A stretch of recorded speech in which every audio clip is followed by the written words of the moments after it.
and to give a murky start, but for western parts, it is going to be turning a little bit chillier, especially in any rural parts, but otherwise holding up at around 10 or 11 degrees to start Monday morning.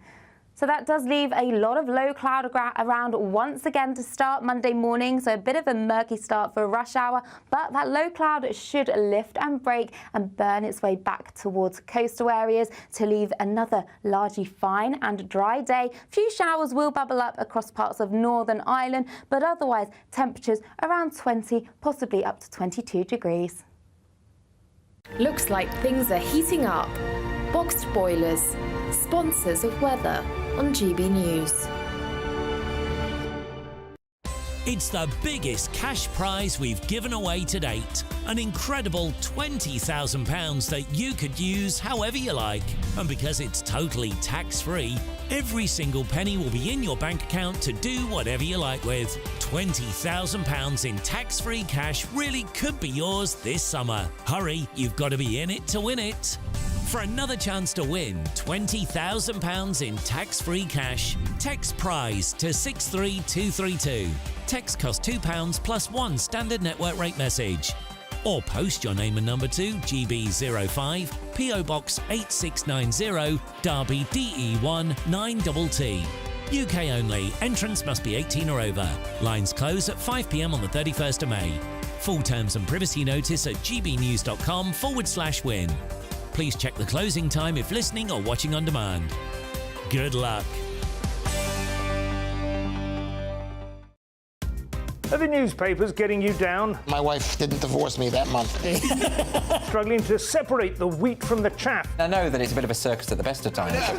Well, don't worry. Headliners has got you covered. We'll take the burden of reading the day's news, and if we get depressed, who cares? It's an occupational hazard, frankly. That's Headliners on GB News from 11 p.m. till midnight, and the following morning, 5 till 6 a.m. on GB News, the comedy channel. Nah, just kidding. Britain's news channel. I'm Patrick Christie's. Every weeknight from 9, I bring you 2 hours of unmissable, explosive debate and headline-grabbing interviews. What impact has that had? We got death threats and the bomb threat and so on. Our job is to do what's in the best interest of our country. You made my argument for me. My guest and I tackle the issues that really matter, with a sharp take on every story. I'm hearing it up and down the country. That was a beginning, not an end. Patrick Christie's tonight from 9 p.m. only on GB News, Britain's news channel. Every Saturday, 10 till 12, we'll bring you all of the news that you need to know. We'll also remind you that there is so much to smile about. It's my favourite time of the week. I get to relax, enjoy some light-hearted stories, and let Ellie teach me about fashion too. That's Saturday Morning Live, every Saturday, 10 till 12. Only on GB News, Britain's news channel. We're proud to be GB News, the People's Channel, and as you know, we always love to hear your views. Now, there's a new way of getting in touch with us at gbnews.com/yoursay. By commenting, you can be part of a live conversation and join our GB News community. You can even talk to me, Bev Turner, or any of the members of the GB News family. In the GB Newsroom, we bring you the news as it happens. With our team of dedicated journalists across the UK, GB News brings you accurate reporting of the day's topical agenda. When the news breaks, wherever and whenever it's happening, we'll be there. This is GB News, the People's Channel, Britain's news channel.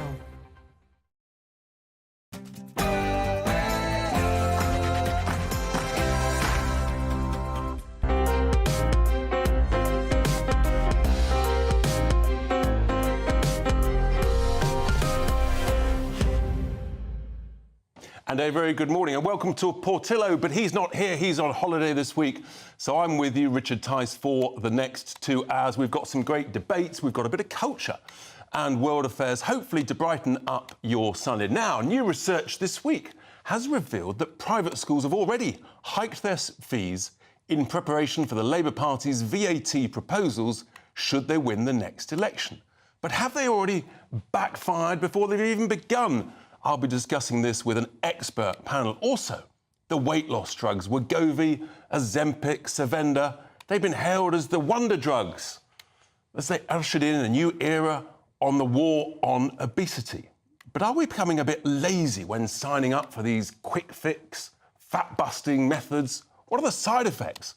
And who benefits actually the most when these drugs are now not available via the NHS? Should they be? Shouldn't they be? That's the big question. What are the pharmacies going to do, like Boots and Superdrug? I'll be talking to two leading experts about their views on this critical topic. And who should pay? And, of course, the government this week has voted in favour of a new law that would ensure that cyclists are held accountable, particularly with regard to fatalities that they may cause in the same way as motorists. But actually, should cyclists just have to obey the rules like motorists do? I mean, why should they be allowed to, ride recklessly on the road and cause chaos, injury? I think they should be the subject of the same laws. I'll be joined by the lawyer Nick Freeman, a.k.a. Mr. Loophole, as he's been described, and also Britain's most hated cyclist. Goodness me, that's quite a title, isn't it? To see if the brakes should be applied on this law. And, of course, the arts. We've got the great Stefan Kyriatsis, the arts editor, to talk us through his latest theatrical adventures and excitements. Before all of that, folks, it's the headlines with Sophia Wensler.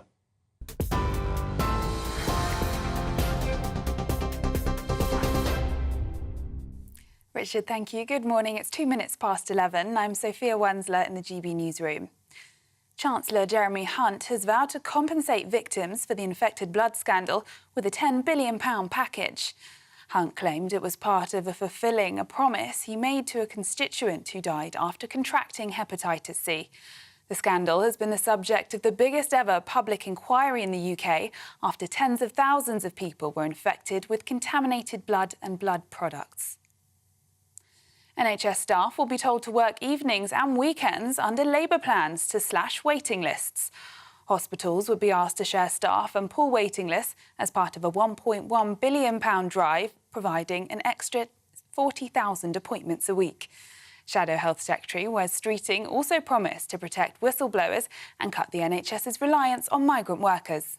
£1.1 billion paid for by clamping down on tax avoidance and also closing non-dom loopholes as well. And that will enable us to put £1.1 billion directly into the pockets of NHS staff to deliver those extra appointments at evenings and weekends, using an approach that's been tried and tested at the London hospital I can literally see out of my office window in Westminster. And therefore an approach we need to see available to patients right across the country, not just in London. And that does come with a cost, and that's why we've made this commitment as our first step on the journey to busting the Tory backlog and cutting NHS waiting lists. The Prime Minister is set to warn the public about the risks of artificial intelligence. Rishi Sunak will tell a major tech summit in South Korea that managing the risks of AI is one of the most profound responsibilities faced by world leaders. The Prime Minister will be a virtual co-host remotely from London, alongside South Korean President Yoon Suk-yeol. In other news, an Israeli war cabinet minister has threatened to resign if Prime Minister Benjamin Netanyahu doesn't adopt a new plan for Gaza.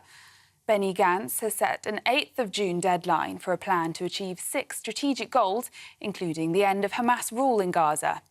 It comes after the Israeli military says it recovered another body yesterday, after the bodies of 3 Israeli hostages were recovered from Gaza on Friday. Israel says it believes 100 hostages are still alive there. Defence Secretary Grant Shapps told GB News he is pleased Benny Gantz has spoken out. It is vital that for Israel, of course for Palestinians, that there is a route in which they end up with a government which are not a bunch of terrorists, which is what Hamas are, but people who can properly represent them.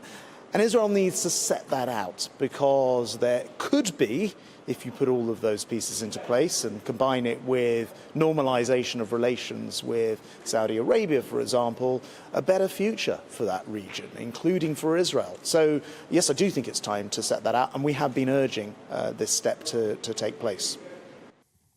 Northern Ireland Secretary Chris Heaton-Harris has said he will not be standing at the next general election. The Tory MP posted on X saying it has been an honour and a privilege to serve. Mr Heaton-Harris has been the Northern Ireland Secretary since September 2022. He announced his intention in a letter to Prime Minister Rishi Sunak. And history was made in Saudi Arabia last night as Alexander Usyk became boxing's undisputed world heavyweight champion after defeating Tyson Fury. The Ukrainian won on a split decision following the fight in Riyadh. Fury was nearly knocked out in the 9th round, but disputed the loss afterwards, seeming to suggest Usyk only won on sympathy votes because of the war in Ukraine. In response, Usyk said he was ready for a rematch. Speaking after the fight, Tyson Fury said it was very close. It was a close fight, you know. I believed, like, I thought I did enough, but, you know, I'm not a judge. I can't judge a fight while I'm boxing it.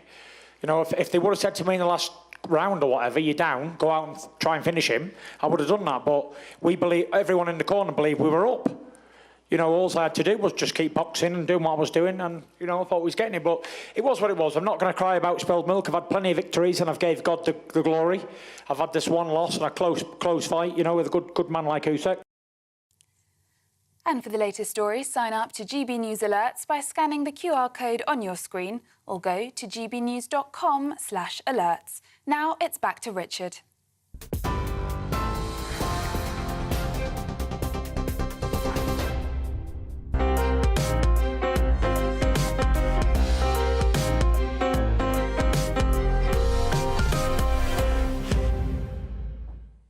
And a very good morning to you, and thank you, Sophia, for those news headlines. Well, I'm with you for the next 2 hours. Michael is having a well-earned break this week, but we've got loads and loads to get through. Some great debates, a little bit of politics, but also some other debates, including manners maketh man. But first up, a really important topic that has come to the fore this week because the Labour Party, as part of its plans, if it is elected in the government, wants to put VAT of 20% on independent school fees.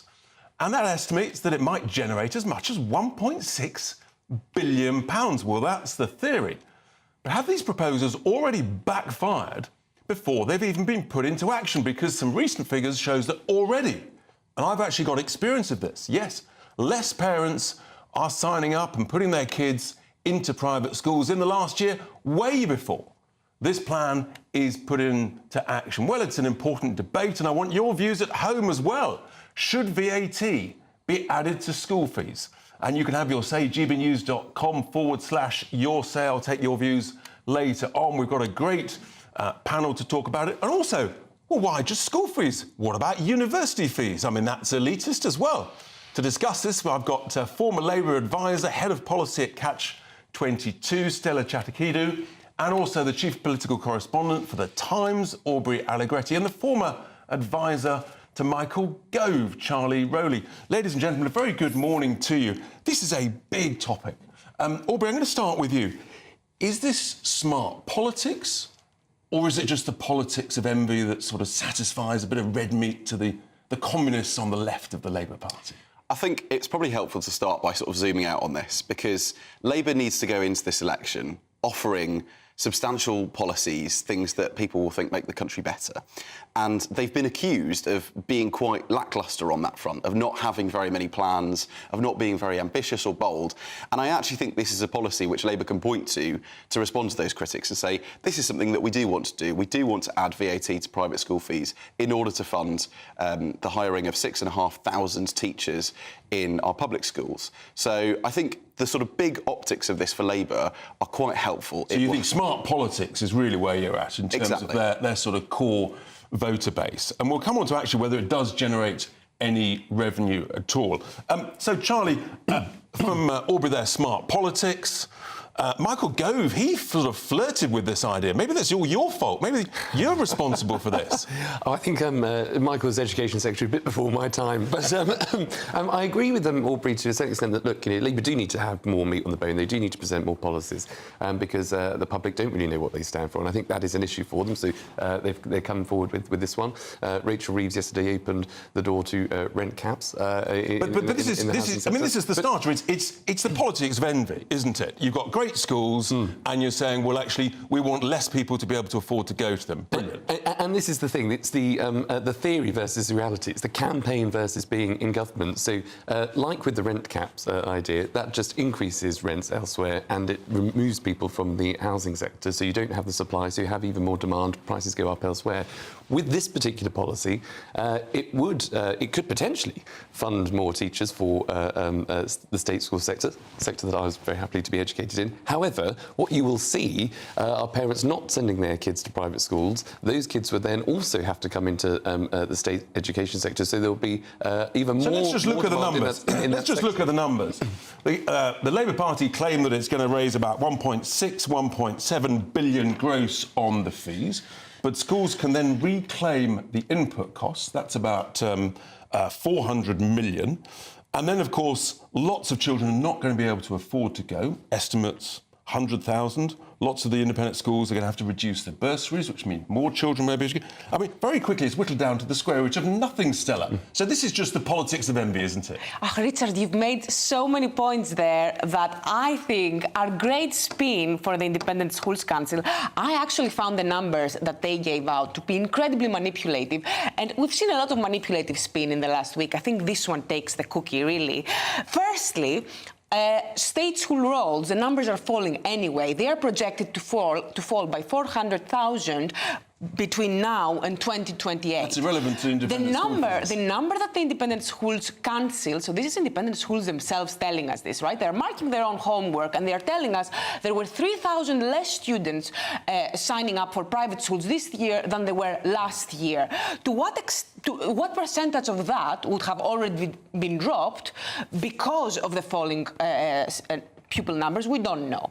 Now, the other argument that you made about parents choosing not to go to private schools, the only independent studies that we have, both from the UK and the USA, shows us that private schools are actually incredibly unresponsive to fee increases. And in the last decade, private schools have raised their fees over and over again. And yet the same parents... So you think parents will just keep on paying? So are you a governor of the school? I think that parents who make 100K a year are the top 4% of pre-tax, the... Post-tax, that's about 55K. Top 4% of the population of the UK. Yeah. So for these parents to then come and claim that they are the squeezed middle, I think there is a certain level of delusion going on. Let me tell you what's actually happening on the ground, because I'm a governor of an independent school, and I can tell you that already applications are reducing for this current year, for September and beyond. And I think you're going to see a drop-off of 10 to 15%.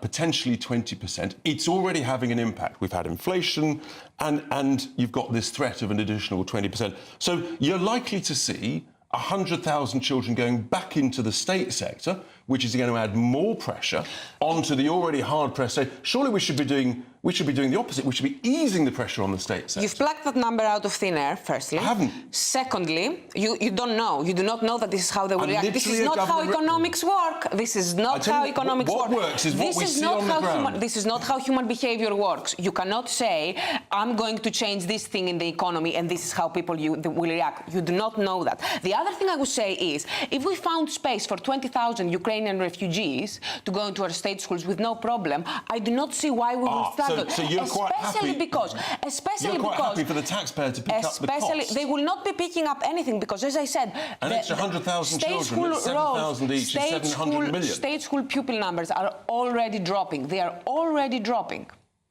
And what you will see in the next year or so is that actually the private schools, they are very, in the areas that they exist up and down the country, they are not all going to be concentrated in one place. So do you mind if private schools, small private schools, because they're not all Eton and Harrow with loads of money, lots of small... Do you care if a good number of them have to close? Do you know what they spend their extra money, by the way? You think they spend it on bursaries, but it's actually just 4% of these businesses. Don't worry about it. Do you care if these schools close and the teachers are made redundant?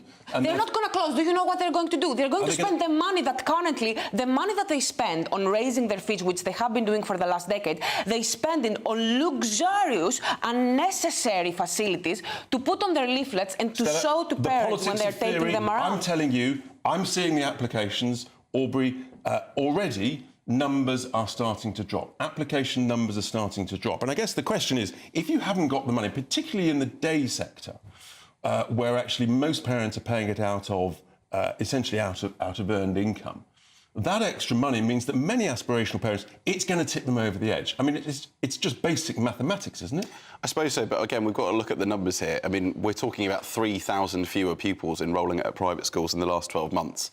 It's a sort of drop in the ocean before. Yeah, well, but we don't know necessarily that it's to do with... cost of living crisis, exactly. If the fees are rising, I think they rose by, on average, 8% last year, which, again, the Independent Schools Council says that's because that's the point at which that's what inflation was running at. I'm but already seeing much higher than where we are now. For the next 2 years, 10 to 15%. But who's to say what the blame for that is? That it is Labour's policy that's causing this? Is it the fact that it's fees rose by 8%? It's literally being quoted by parents on the ground. Yeah, but I mean, you know, you're getting a sample picture based on who you speak to. I went to a private school as well. I was very lucky to receive a bursary, so I was one of those kids that came from a background that couldn't afford it, but then managed to go. So I appreciate what private schools do. And so, you know, the theory is that private schools are elitist and parents can afford anything, but surely the same should apply to universities. They're also charities. By the way, lots of state schools are charities, but universities are elitist. About 40% of young people go to universities. So surely we should be putting VAT on university fees. They're elitist. Labour so far says it doesn't want to do that. I suspect it thinks that university finances are a mess as it is and they don't want to do anything that would make that situation any worse. But this is a plan which, you know, it helps with stability. If Labour announces it's going to do this every year, there will be a sort of slow trajectory towards what private schools are bracing for. They don't want to hit universities with some random policy as soon as they get into government and scare everyone. Interesting. Charlie, universities, they're elitist, so we'll have to put VAT on there as well. There's no difference there. Charities, about 4 in 10 young people go into universities, so the majority don't. It's elitist. We've got to put VAT on university fees, haven't we? I don't think we do. I think there is a fee attached already to university if you go, and I think if you are a user, you should pay. I'm very happy to be. You know, I went to university. I was very happy to. Well, not very happy to, but you know, I accepted that you have to pay to go to university. Of course, there should be bursaries in place for people that need the help and support to get the best education. If that's the route they want to pursue, university isn't always necessarily the right thing or the best thing to do for everybody. But I think just going back to slightly what you were saying, you're absolutely right, Richard. You know, the numbers of people applying for private schools are down even before this policy has come in, so it will continue to decrease. That will impact the cost for the taxpayer to fund even more the state sector, so higher taxes for working people, for us as a collective. It's brilliant. Final thought, Stella. So you think it's elitist, you think that people have got as much money as possible? No, I don't think any of these things. I said what I think very carefully. They are the top 4%. So if you think that it should be applied on these charities for basically sort of 7 to 18-year-olds, what about for university students? Again, that's elitist. I never used that word. I never used that word. And I don't think it's the same. No, it's completely different. You know why it's completely different? Because you don't have a choice whether you pay for university or not. All universities have a fee attached. You have a choice to go to a state school or to go to a private school. So if a parent wants to take their kids out of a private school, there is a perfectly good state school somewhere near them, and they can do that. Whereas for university, it's not the same. It doesn't work like that. They already pay their tax for state schools. Everyone is paying for universities. And everybody's paying for state schools, and those who send their children to private schools are paying double. You can send your kid to a state school, whereas if you want to go to university, there is no way of getting around paying for a university fee. It's exactly the same principle. Last point, Charlie, before we've got to go. Because it's exactly what you were saying earlier, Richard. We shouldn't look at this through the prism of whether it's just the Etons and Winchesters where people do have... small schools. It's the small schools, those middle-income families where people choose to take their middle income. Middle income. What's middle income? Well, top 5%, top 1% the majority of people, actually, Stella, who pay for their fees out of earned income who can't afford it. We've got to run, Stella, Aubrey, Charlie, thank you so much indeed. A spicy start to that, to the show. After the break, we'll be getting into another spicy topic about prescribing the weight loss jabs. Is it lazy or is it a smart move in the medical world? I'll be speaking to 2 other health professionals and their experts for their take. Don't go anywhere.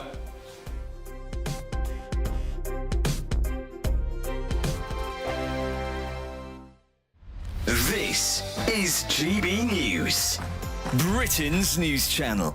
Have government done enough, do you think, to actually help them out? I think there will be occasions where people have tried to run a venture, whether it be a pub, a restaurant or anything sort of like that, in the hospitality sector, and it hasn't become commercially viable because of costs, because of bad accounting or because of bad business people. That is just a fact of life. That happens in every sector. So there will be pubs that are closing because they've been poorly run. But I do think there will be occasions where people are forced out of the market. So if local councils aren't being able to pass on business rates, for example, maybe central government can do more. It always tries to do more to cut beer duty and things like that to keep pubs going. So I don't think it's necessarily just as plain as what James is saying, is that, bad pubs will just inevitably be falling by the wayside. The idea that you two gentlemen, you raging capitalists, support the government stepping in to protect pubs seems to be particularly peculiar. If a pub isn't commercially viable, it has to be allowed to fail. Well, Sadiq Khan, he has a nighttime czar that he pays well over 100 grand. Yes. And businesses are going under like you wouldn't believe in London. She's a real nightmare. What's your point? Well, the point is that Labour aren't exactly helping out these businesses, are they? So I'm saying that pubs should not be protected by the state. I'm all for a pub. Well, I'm not suggesting that we subsidise pubs. That has been suggested. That's what James May is railing against. Although I have to say, it's all very well for James May and presumably his very posh gastropub.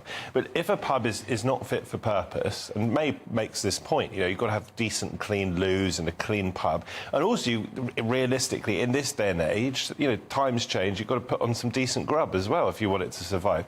We can't have the government stepping in to save our pubs. And anyway, my understanding over the last 10, 20 years, as a percentage, we haven't lost that many pubs, so they're not going under anytime soon.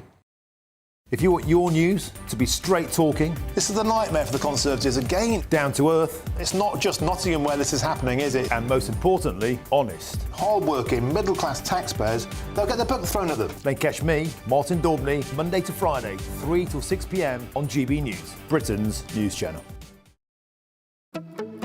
Good afternoon, Britain. Good afternoon, Britain. Weekdays from midday, we bring you the most compelling stories from across the United Kingdom. And why it matters to you. From your doorstep to our inbox. That's right, we want to hear from you. Good afternoon, Britain. Only on GB News, the People's Channel, Britain's news channel.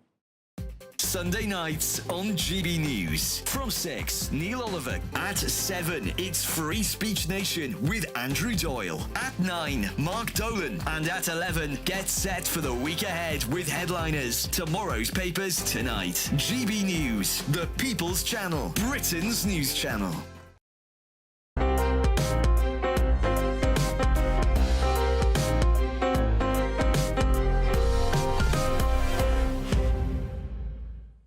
Welcome back to Sunday with Michael Portillo here on GB News. With me, Richard Tice. Michael's away this week. I'm here taking you through until 1 o'clock. That debate on school fees and also university fees. What's the difference? They're all charitable education endeavour. What do you think? Should you be putting VAT on independent school fees? And also, what about universities fees? Go to gbnews.com/have your say. We'll get to some of those comments later on. Now, the popularity of the latest sort of weight loss drugs, everyone's getting very excited by this. It's taken Britain by storm. And we've got demand soaring for these potentially sort of miracle fat-blasting jabs, the likes of Ozempic and Wegovy and the like. And studies have shown that not only are the potential benefits beyond weight loss, they could also potentially reduce the risk of heart attacks, strokes, heart failure in obese people, or indeed those regardless of the amount of weight people might lose. But what are the risks, the potential side effects for anyone considering them? Has it really been properly explored? Should doctors be more prudent when prescribing these drugs? Or, if people just see them as a quick fix, does it matter? And who's going to pay for it? I mean, what about just having a healthy lifestyle? Eat less, exercise a bit more, old-fashioned common sense. Well, I'm delighted to be joined in the studio by Dr. Peter Carter, OBE, former NHS Trust CEO and former CEO of the Royal College of Nursing, and Tam Fry on my left, the chair of the National Obesity Forum. Gentlemen, very good to see you both. This is exciting, Tam. I mean, it seems to be like a sort of a wonder opportunity, a miracle drug. Is it just that you can just eat as much as you like, take a jab once a week, and everything's fine? What's going on here? Well, you've mentioned a lot of things. It is very exciting. And the really exciting thing about it is that it has an effect not only on weight, and you mentioned some of the things that it is hoped that it will help, particularly heart. There's a lot of literature coming out now that it will actually mitigate heart problems, and that is hugely important. The problem with the drug at the moment is you can't get it. You can get it on the black market, you can get it on the internet, because there is no regulation which stops it being done.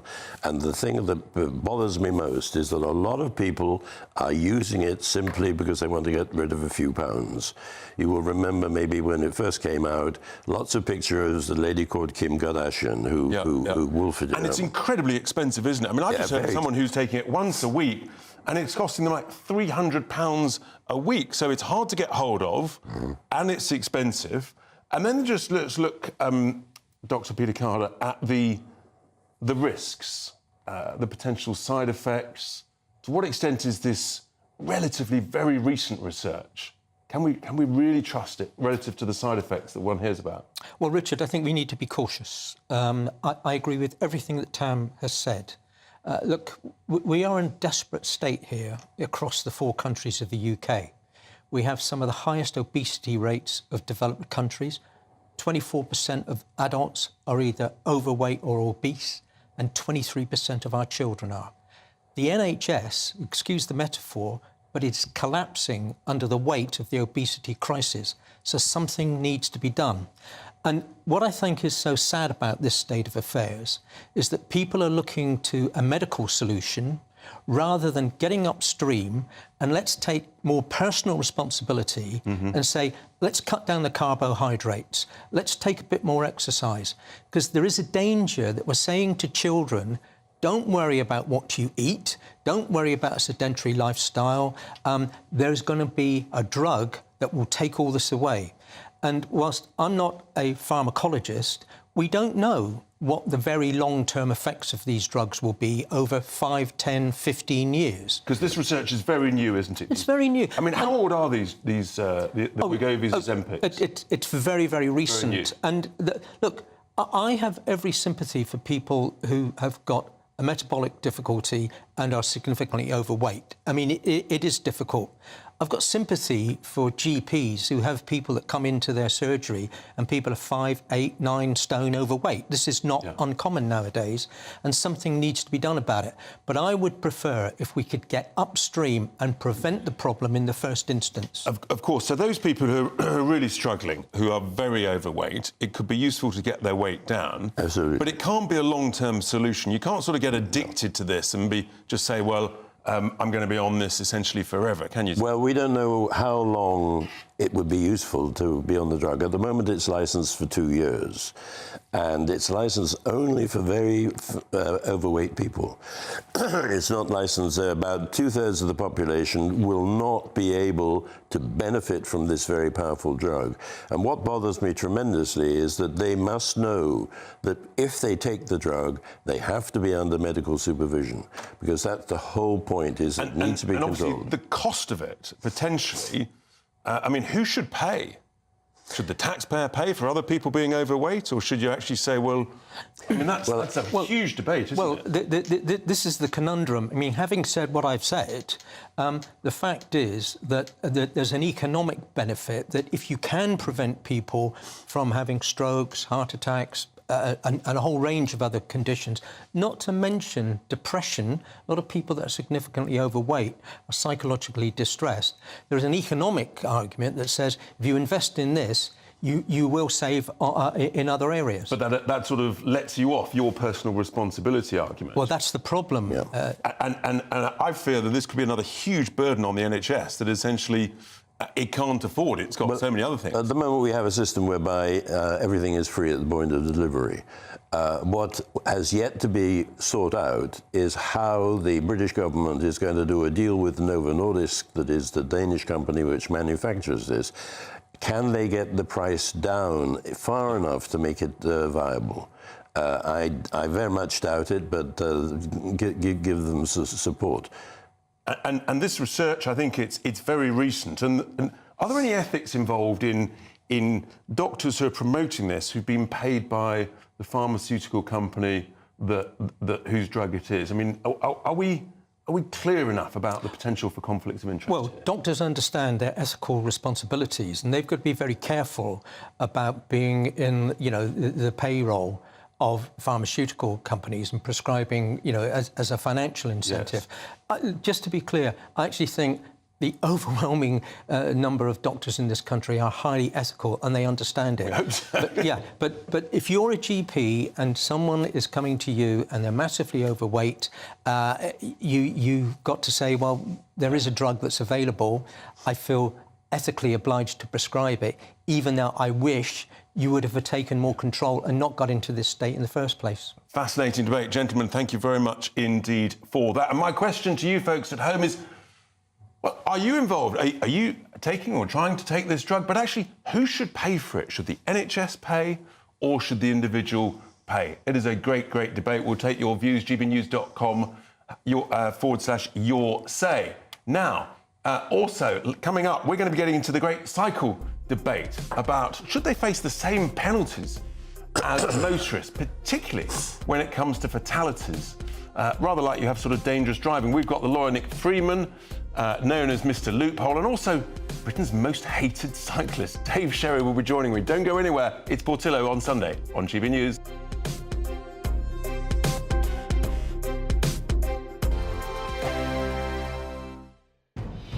Good afternoon, Britain.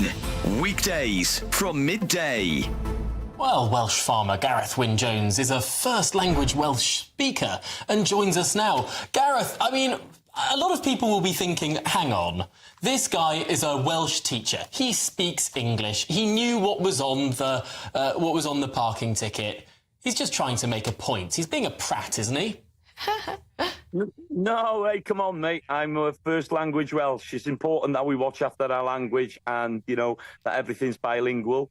For us in Wales, you wouldn't go to France and expect your ticket to be in English, would you? You know, English is the most spoken language, but let's watch after these small languages. It's part of our cultural. So, you know, I take my hat off to the guy. Fair play to him for go out and to fight this. But what it's done is put it onto the mainstream media, and you're talking about it, even that you're calling him that. You know, at least we're having a discussion about it, and it's putting the Welsh language in the forefront. And, so, you know, Gareth, speaking Welsh is important. Yeah, so Gareth, this is a matter of principle. Is there a sense that the Welsh language is being eradicated in Wales? Is this something that the Welsh people need to rise up against? Well, Welsh government are trying to, you know, bring a lot more Welsh speaking into our daily life and teach people how to speak Welsh. Well, everything should be bilingual then. And I think, you know, it should start with government. So government should be putting pressure on these companies to make sure everything is bilingual. So I get behind this guy. Fair play to him. It's a good stance, and it puts it in the public eye. Let's have everything in both languages, especially Welsh, because that's my first language. And I'm you know what? If I was Welsh, if I were Welsh, I think I would agree with you. I think I would agree with you, Gareth. It depends if you come from Wrexham. GB News is Britain's election channel. And when the big stories break, we're tackling them on Britain's newsroom. When we disagree, and we disagree a lot, it's even livelier than normal. We don't disagree that much. We do. His comedy, though, is revolting. I knew her, unlike you. That explains Beverly Turner's temperament. It's a bit frosty in here, isn't it? You'll have one of me one day. For dartball practice. Britain's newsroom on GB News. Weekdays, 9:30 a.m. GB News, the People's Channel, Britain's news channel. I'm Christopher Hope. And I'm Gloria Di Piero, bringing you PMQs live here on GB News. Whenever Parliament is in session on a Wednesday at midday, we'll bring you live coverage of Prime Minister's questions. We'll be asking our viewers and listeners to submit the questions that they would like to put to the Prime Minister, and we'll put that to our panel of top politicians in our Westminster studio. That's PMQs live here on GB News, Britain's election channel.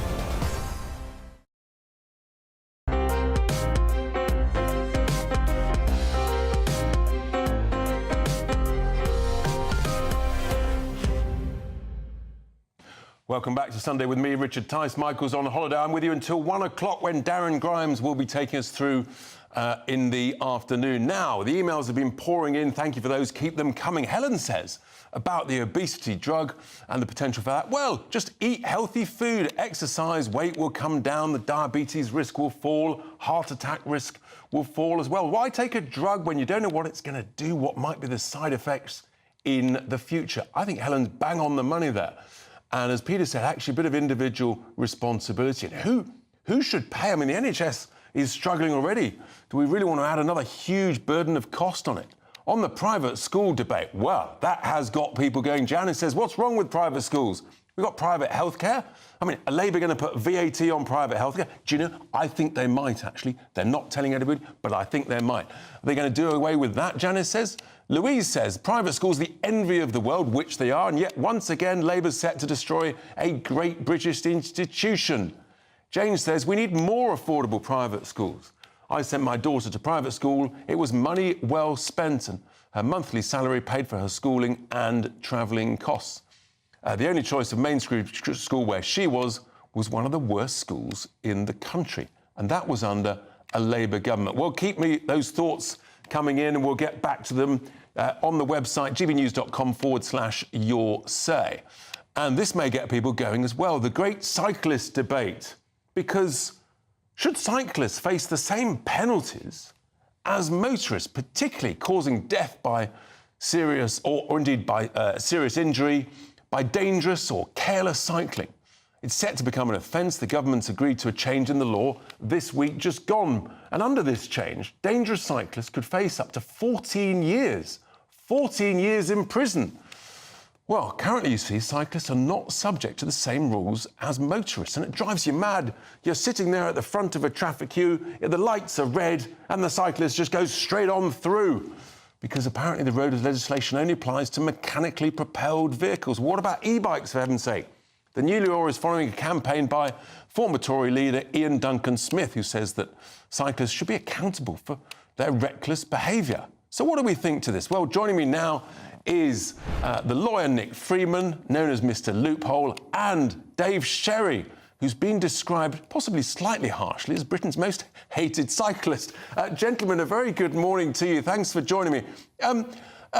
Nick, what's your view on this? I mean, surely if you're a road user, cyclist, motorist, e-cyclist, you should abide by the same rules, shouldn't you? Well, we should all have the same rules apply to us, absolutely. So when you talk about red lights, actually there is a law in place that prohibits cyclists from going on through red lights, cycling on the pavement.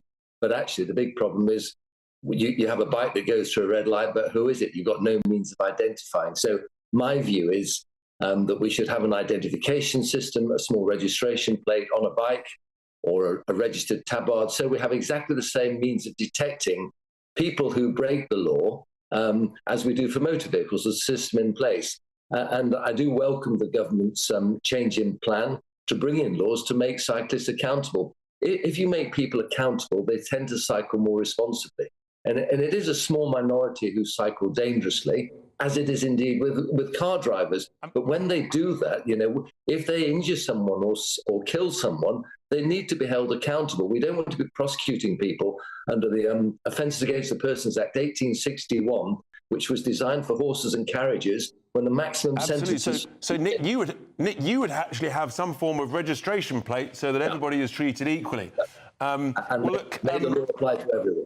Absolutely. So Dave, what's wrong with that? I mean, surely we're all equal under the law. There shouldn't be any difference. And if you cycle irresponsibly, recklessly, then people's lives could be endangered. Yeah, I totally agree. We all road users, we all share a duty and responsibility for each and other one's safety. But what needs to be brought into account is majority of deaths are caused by vehicles, not cyclists. They're very negligible, you know. It's based on probabilities. And, you know, the way I've got to see it is what's going to cause more harm, a vehicle or a cyclist? But at the end of the day, we all got to be brought to account. We all road users and we all fall within the law. But at the moment, as Nick would say, cyclists do not fall within the Road Traffic Act. So that's quite solvable. And Dave, would you go as far as Nick and have registration plates on the back of bicycles, some form of insurance as well, so that, again, everybody's treated equally? Well, I've had various discussions with Nick about this in the past, and it's never come to fruition. It's basically politicians do all the talking but no walking. I don't think they got the gumption. You know what I mean? Yeah, absolutely. I spend my life talking about it, Dave. But it is a serious point, isn't it, actually, that too often now, and cycling's a great thing for exercise and things, but there are more and more cyclists that just jump red lights. No one's perfect, but at the end of the day, you got the prima donnas. Well, yeah, Can't that's drive right. stop red lights. Just ask Nick. And Nick, should cyclists have to insure themselves as well? Absolutely, exactly the same law. You imagine taking registration plates off motor vehicles. How will people drive? Having a means of identification ensures accountability, and that ensures responsibility. And exactly the same thought process applies to cycles as well. So, once you say to someone, look, you go through that red light, you cycle on the pavement, we are going to trace you. There's a system in place. You'll at least be fined. You may be disqualified if you accumulate enough penalty points. They're going to think twice about it. And I'm quite confident. Does that apply to speeding? Dave, I mean, quite often now, you're driving along at 20 miles an hour, thinking this is a bit slow in a big, wide road, and a cyclist come past you at, I don't know, about 30 or 40. Well, I'll give them kudos to that because I can manage about 20, but if they're on illegally modified e-bikes, then you know what I mean? At the end of the day, you're not going to stop these vehicles who are avoiding their insurance with dodgy number plates. You know it goes on.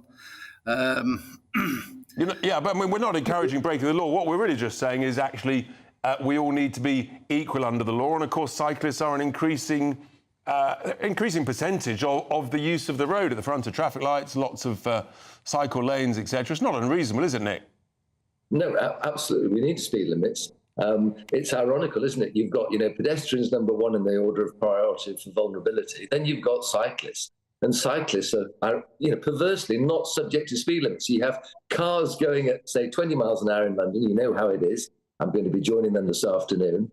And you're undertaken and overtaken by cyclists who are invariably travelling very close to you. And, they're supposed to be, for motorists, if you're overtaking a bicycle, it's at least 1.5 metres. And they're a foot away from you. So they're thwarting the protection that we've sought to put in place to look after them. The whole system is archaic.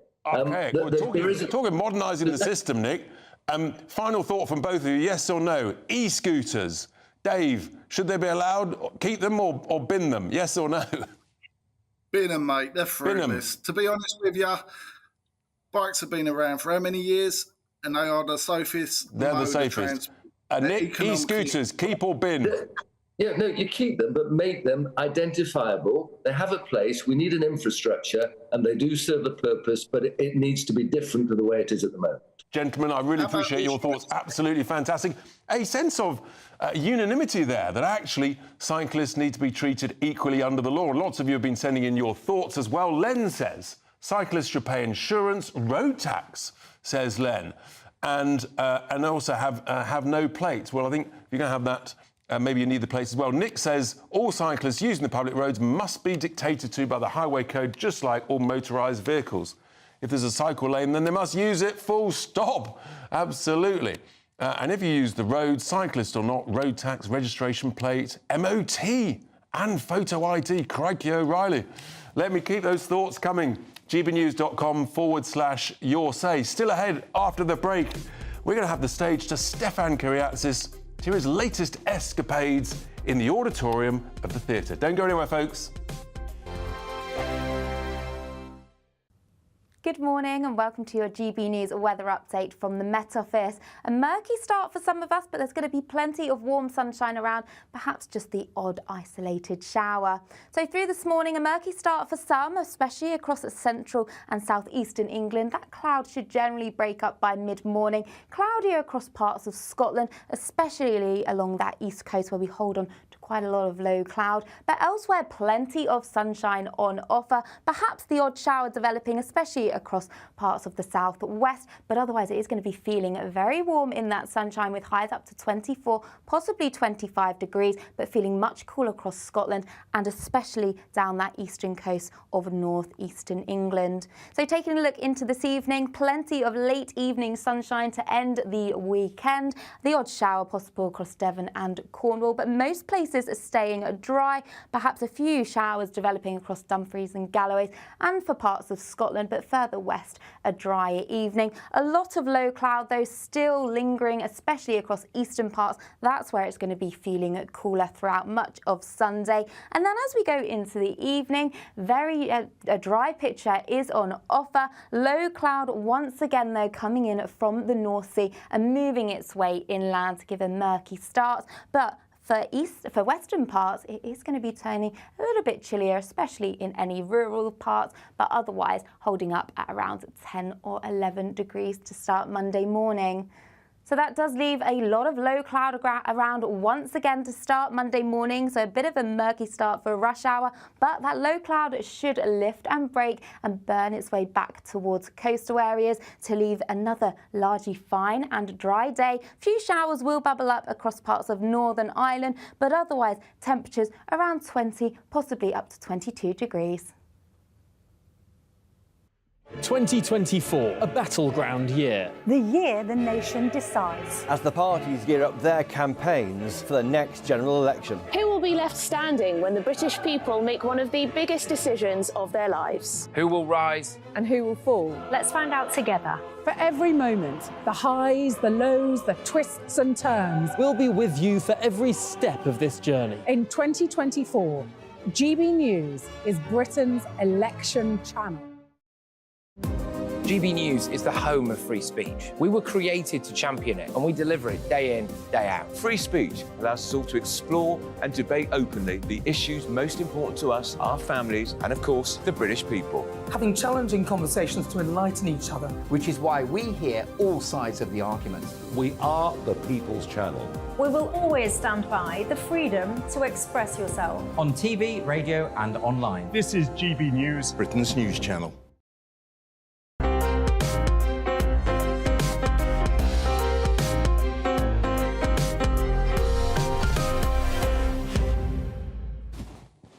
Welcome back to GB News Sunday with Richard Tice. Well, it's now the time for the section on the arts and culture. And as always, Stefan Kyriatsis is helping us talk through this. Now, Stefan, what's going on in the world of theatre? It's always a busy time. It's busy, it's super modern, but we're also going a bit retro this week. So first up, we've got... Retro? Fawlty Towers. I love Fawlty Towers. John Cleese has wheeled this one back out. We've got a little clip here just to get people in the mood.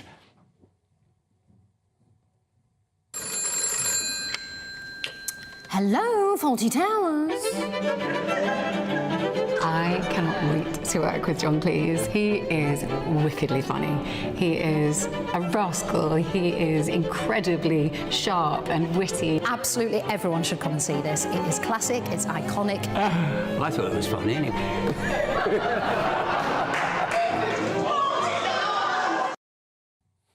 That looks fun. I mean, I just love Fawlty Towers. How much does it actually look? I mean, it looks so much like the real thing. You come in, the set looks exactly like the set. The music starts, everybody laughs. There's so much familiarity. But I would say there was a kid behind me who was 11 or 12, cackled all the way through, and obviously hasn't seen any of the show. He said he'd seen some clips on YouTube, but... So it's a blend of 2 or 3 episodes, Yes, isn't it? So it's Hotel Inspectors, where he gets confused thinking the wrong person is inspecting his hotel.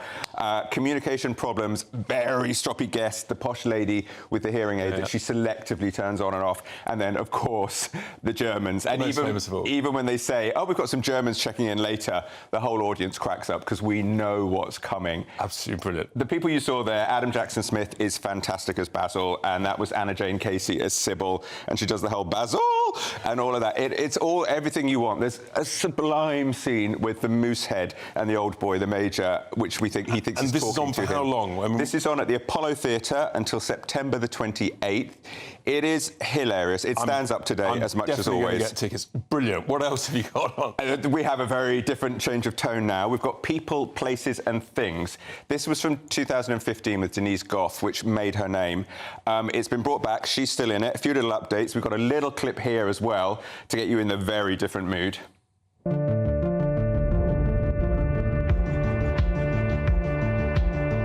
What a thing it is to be alive, to love and to be loved. How do you think this story ends? What story? Your life, if you don't prioritise getting well. I'm not sick.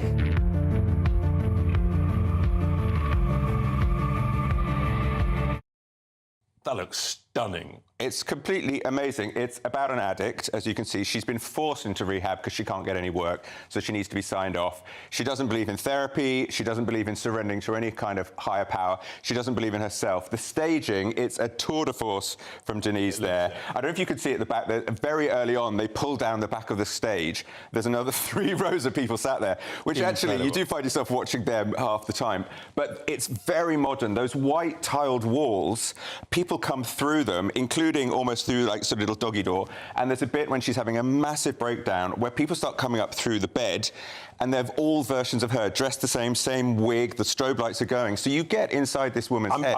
I'm tempted as well, and that's on thrilling and brilliant. That's on at the Trafalgar Studio until August the 10th, and I have to say, very impressive. It's a definite must-see. Absolutely. Get your diaries out, folks. Get to see these two. What else have we got then, Stefan? Well, for once, we have to get a bit out of London. Yeah. So we're heading up to Nottingham, to the Playhouse, and this is a brand new play called Punch. Again, we've got a little clip to tease people with.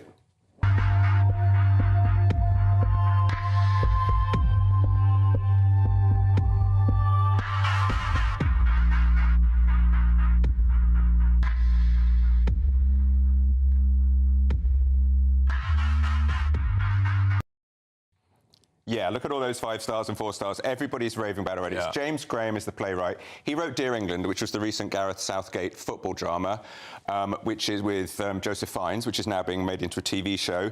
This is a true story, again, a hard story, about Jacob Dunn, who was a young man, council estate, drug user, drunk, crazy night out with his friends, got into a fight, punched a young paramedic who fell and hit his head and died, and he went to prison. But this is about restorative justice. So the idea is about, he then has to go, the parents asked to meet him, and it's about forgiveness, reparation, and also about what you can become if you get a chance. Yeah. And he has gone on he got a first in criminal law, and he now speaks all around the country. So it's a hard watch, but it's a beautiful, beautiful, true story. And lovely that it's a regional theatre. Yep. You've got one down in Bath, I think. Powerhouse.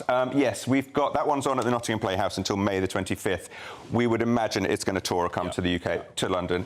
Then out in Bath, we've got Deep Blue Sea, which is the old Terence Rattigan 1952 play about a posh lady that leaves her really lovely husband for a chap that she's obsessed with, who actually doesn't ultimately love her back in the same way. The main pull of that one is Tamsin Greig. It's getting some good reviews. That's on at the Bath Eustonhof Studio, which is a tiny little space, until June the 1st. We would hope, again, that one might tour.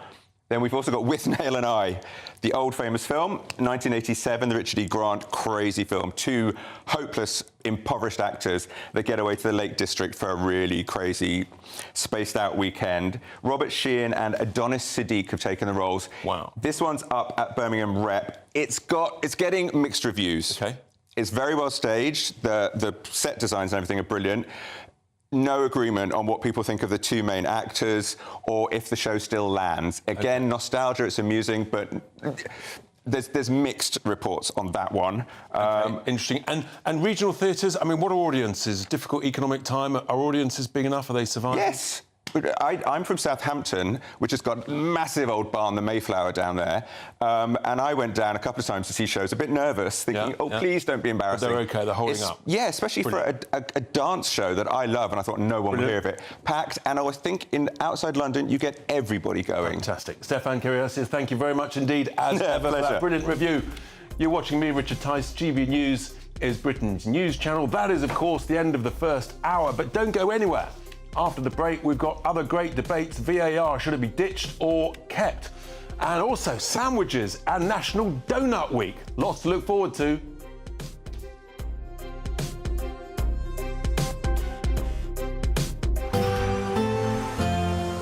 A brighter outlook with Box Solar, sponsors of weather on GB News. Good morning and welcome to your GB News weather update from the Met Office. A murky start for some of us, but there's going to be plenty of warm sunshine around, perhaps just the odd isolated shower. So through this morning, a murky start for some, especially across central and southeastern England. That cloud should generally break up by mid-morning. Cloudier across parts of Scotland, especially along that east coast where we hold on to quite a lot of low cloud. But elsewhere, plenty of sunshine on offer. Perhaps the odd shower developing, especially across parts of the southwest, but otherwise it is going to be feeling very warm in that sunshine with highs up to 24, possibly 25 degrees, but feeling much cooler across Scotland and especially down that eastern coast of northeastern England. So taking a look into this evening, plenty of late evening sunshine to end the weekend. The odd shower possible across Devon and Cornwall, but most places are staying dry. Perhaps a few showers developing across Dumfries and Galloway and for parts of Scotland, but further west, a drier evening. A lot of low cloud, though, still lingering, especially across eastern parts. That's where it's going to be feeling cooler throughout much of Sunday. And then as we go into the evening, a dry picture is on offer. Low cloud once again, though, coming in from the North Sea and moving its way inland to give a murky start. But for western parts, it is going to be turning a little bit chillier, especially in any rural parts, but otherwise holding up at around 10 or 11 degrees to start Monday morning. So that does leave a lot of low cloud around once again to start Monday morning. So a bit of a murky start for rush hour, but that low cloud should lift and break and burn its way back towards coastal areas to leave another largely fine and dry day. Few showers will bubble up across parts of Northern Ireland, but otherwise temperatures around 20, possibly up to 22 degrees. That warm feeling inside from Boxed Boilers, sponsors of weather on GB News. The next Great British Giveaway winner could be you, with a massive £20,000 in tax-free cash to be won. Imagine how you'd react getting that winning call from us. Oh my God, are you joking? Not a line, I never won a penny in my life. I don't know what to say. Do you know what? I've never won anything like this in my life. Oh my God. Oh God. Oh, it shocks me. This is amazing.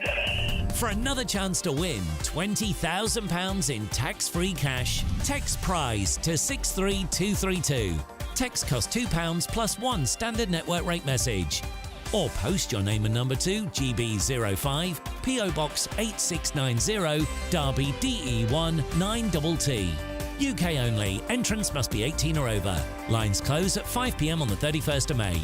Full terms and privacy notice at gbnews.com/win. Please check the closing time if listening or watching on demand. Good luck. In the GB newsroom, we bring you the news as it happens. With our team of dedicated journalists across the UK, GB News brings you accurate reporting of the day's topical agenda.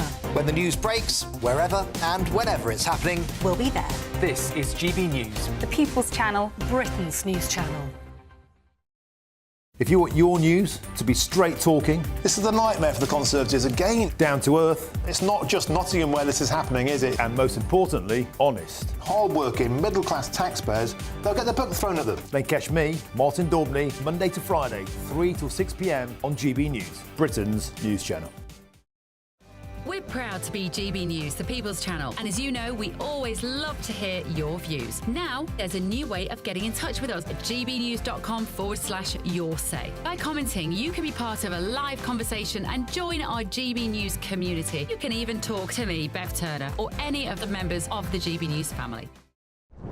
I'm Christopher Hope. And I'm Gloria Di Piero, bringing you PMQs live here on GB News. Whenever Parliament is in session on a Wednesday at midday, we'll bring you live coverage of Prime Minister's questions. We'll be asking our viewers and listeners to submit the questions that they would like to put to the Prime Minister, and we'll put that to our panel of top politicians in our Westminster studio. That's PMQs live here on GB News, Britain's election channel.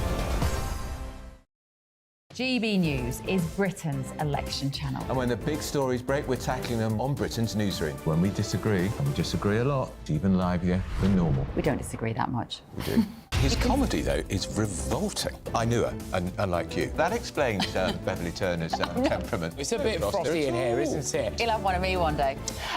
For dartball practice. Britain's Newsroom on GB News. Weekdays, 9:30 a.m. GB News, the People's Channel, Britain's news channel.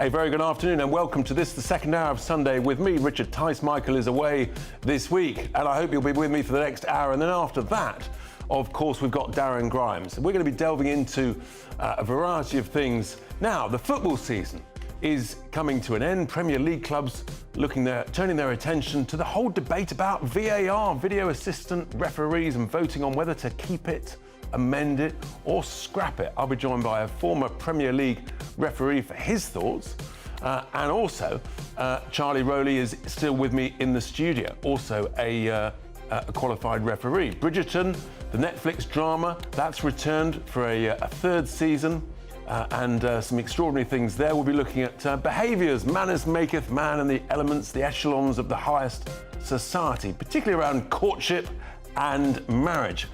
But just how much do we really want these traditions in today's busy, manic world?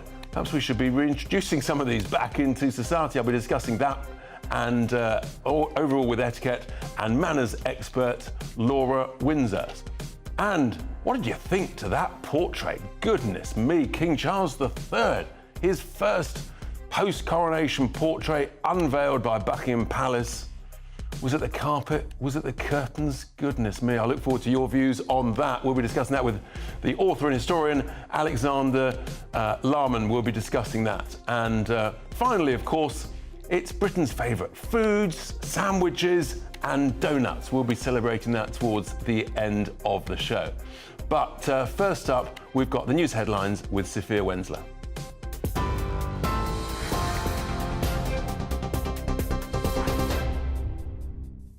Richard, thank you. Good afternoon. It's 1 minute past 12. I'm Sophia Wensler in the GB Newsroom.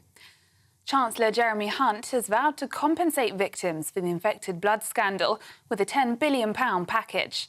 Hunt claimed it was part of fulfilling a promise he made to a constituent who died after contracting hepatitis C. The scandal has been the subject of the biggest ever public inquiry in the UK after tens of thousands of people were infected with contaminated blood and blood products. NHS staff will be told to work evenings and weekends under Labour's plans to slash waiting lists.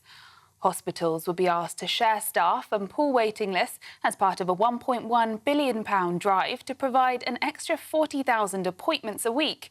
Shadow Health Secretary Wes Streeting also promised to protect whistleblowers and cut the NHS's reliance on migrant workers. £1.1 billion paid for by clamping down on tax avoidance and also closing non-dom loopholes as well. And that will enable us to put £1.1 billion directly into the pockets of NHS staff to deliver those extra appointments at evenings and weekends using an approach that's been tried and tested at the London hospital I can literally see out of my office window in Westminster. And therefore an approach we need to see available to patients right across the country, not just in London. And that does come with a cost, and that's why we've made this commitment as our first step on the journey to busting the Tory backlog and cutting NHS waiting lists. In other news, the Prime Minister is set to warn the public about the risks of artificial intelligence. Rishi Sunak will tell a major tech summit in South Korea that managing the risks of AI is one of the most profound responsibilities faced by world leaders. The Prime Minister will be a virtual co-host remotely from London alongside South Korean President Yoon Suk-yeol. An Israeli War Cabinet Minister has threatened to resign if Prime Minister Benjamin Netanyahu doesn't adopt a new plan for Gaza. Benny Gantz has set an 8th of June deadline for a plan to achieve 6 strategic goals, including the end of Hamas rule in Gaza. It comes after the Israeli military says it recovered another body yesterday, after the bodies of 3 Israeli hostages were recovered from Gaza on Friday. Israel says it believes 100 hostages are still alive there. Defence Secretary Grant Shapps told GB News he's pleased Benny Gantz has spoken out. It is vital that for Israel, of course for Palestinians, that there is a route in which they end up with a government which are not a bunch of terrorists, which is what Hamas are, but people who can properly represent them. And Israel needs to set that out, because there could be, if you put all of those pieces into place and combine it with normalization of relations with Saudi Arabia, for example, a better future for that region, including for Israel. So, yes, I do think it's time to set that out, and we have been urging this step to take place. Now, Northern Ireland Secretary Chris Heaton-Harris has said he will not be standing at the next general election. The Tory MP posted on X saying it had been an honour and a privilege to serve. Mr Heaton-Harris has been the Northern Ireland Secretary since September 2022. He announced his intention in a letter to Prime Minister Rishi Sunak. And history was made in Saudi Arabia last night as Alexander Usyk became boxing's undisputed world heavyweight champion after defeating Tyson Fury. The Ukrainian won a split decision following the fight in Riyadh.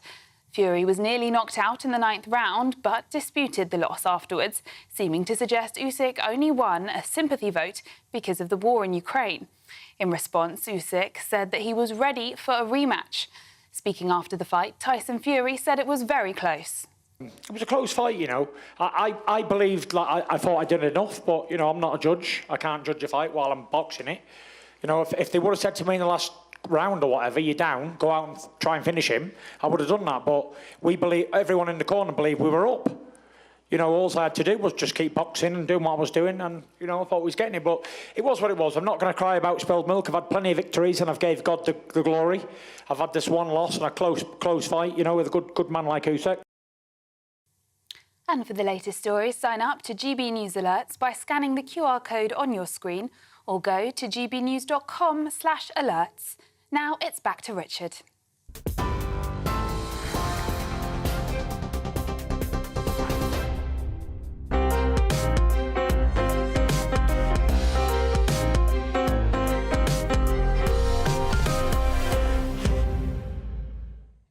Welcome back to Sunday with me, Richard Tice. Thank you, Sophia, for those headlines. Well, we're at the end of another football season. Some of you might be sad, some of you might be delighted, but big debate, another massive row about VAR. Wolverhampton Wanderers have sparked a real conversation around the footballing world.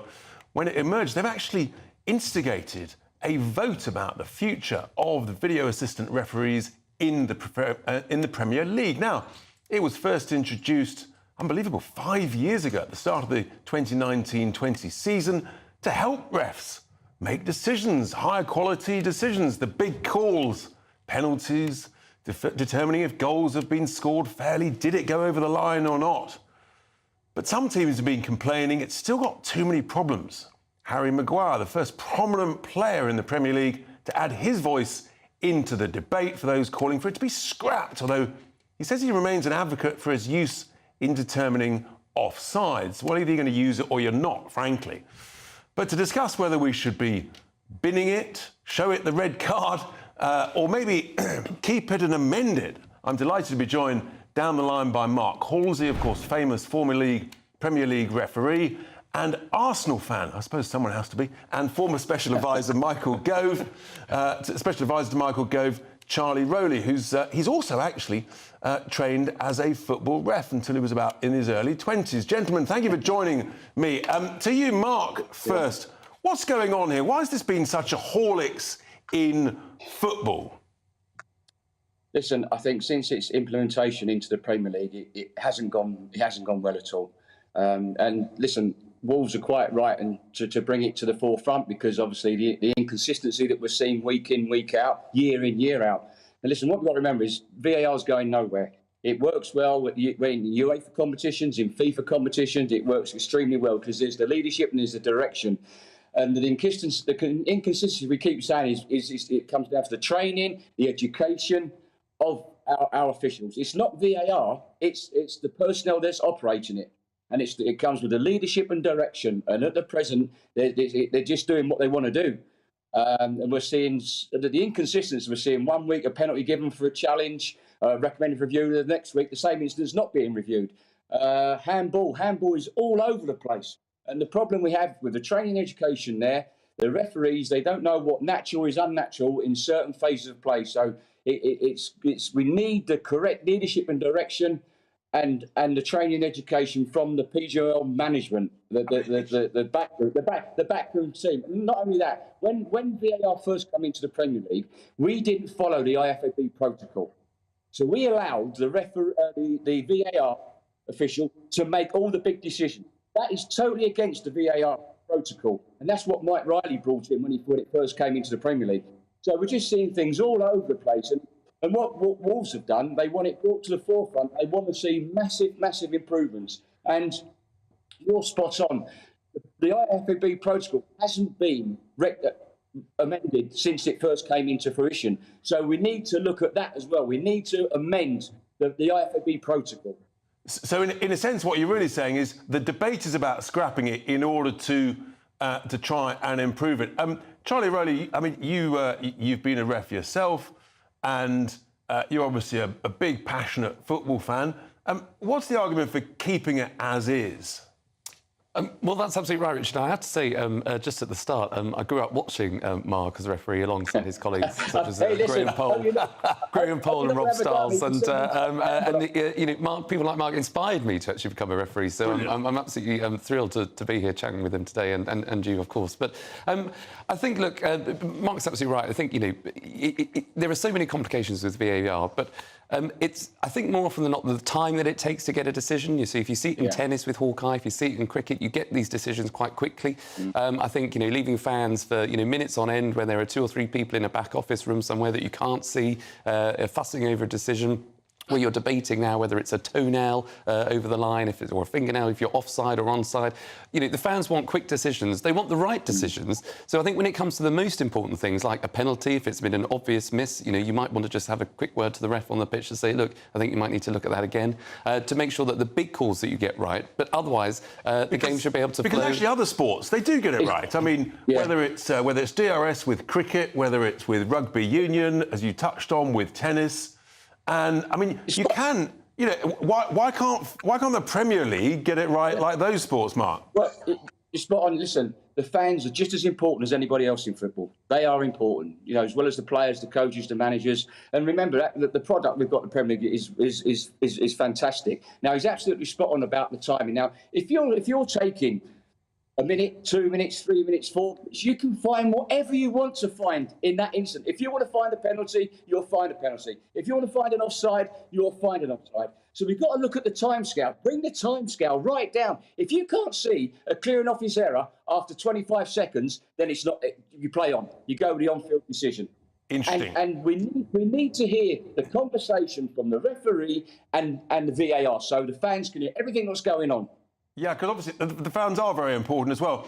But for example, in cricket, Charlie, the teams you've got a couple of reviews per innings, haven't you? So you could make it actually up to a side that feels they've been wronged by the ref's decision, and they have a maximum of, let's say, 2 reviews in a 90-minute game. And would that help? Would that be part of the sort of the tactics of a captain?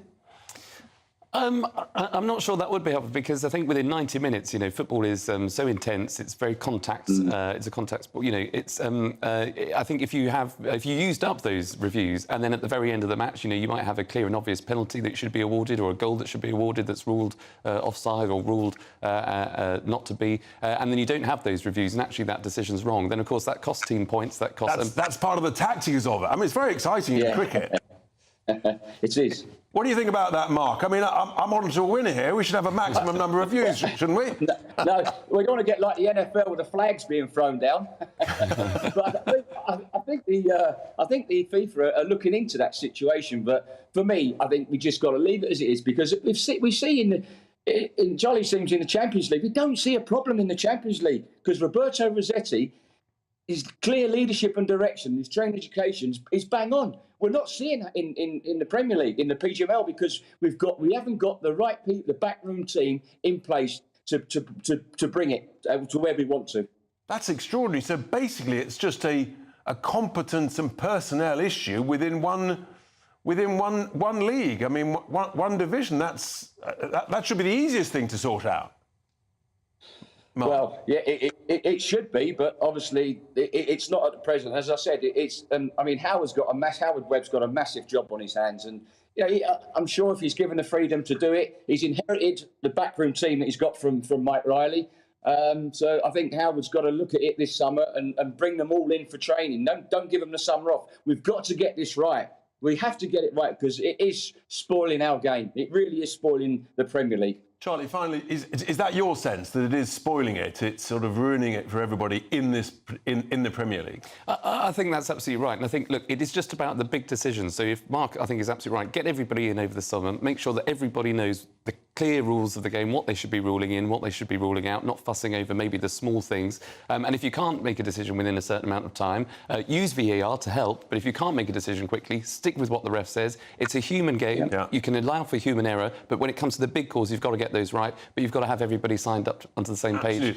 Thank you, Charlie. Just finally, Mark, so are Wolves sort of... are they stirring the pot helpfully, or actually is this unhelpful mischief-making? Yeah, no, listen, look, I mean, there's been many clubs that's been agreed this season with some poor decision-making. Nottingham Forest there, I mean, Arsenal, they've all had it. Liverpool, they've all had decisions go against them wrongly, incorrectly. So I think what they're doing is they want to see a vast improvement in VAR. That's what I think this letter for. As a Liverpool fan, I agree absolutely entirely. Gentlemen, Mark and Malcolm, thank you so much indeed, Mark and Charlie, sorry, for your thoughts on the VAR debate. What are your thoughts? What do you think? Should we keep VAR or should we bin it or just amend it and improve it? Have your say. gbnews.com/have your say. Now, after the break, I'll be speaking to etiquette and manners expert. We all need one of those, Laura Windsor. Don't go anywhere, folks. It's GB News.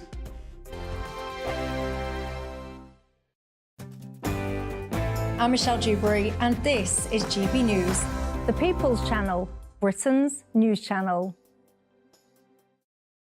We're proud to be GB News, the People's Channel. And as you know, we always love to hear your views. Now, there's a new way of getting in touch with us at gbnews.com/your say. By commenting, you can be part of a live conversation and join our GB News community. You can even talk to me, Bev Turner, or any of the members of the GB News family.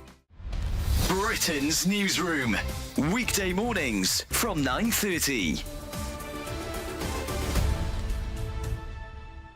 So, Private Members Club in London, the Garrick Club, has voted to allow women members for the first time in its history. So it's been around for 193 years. Women were not allowed as members, but they could go in as guests of male members. But there was a vote last night, 60% said time to allow women in on equal terms. We don't really care about being part of a stuffy boys' club, and to join us to talk about this is Georgia Gilholy. Good morning, Georgia.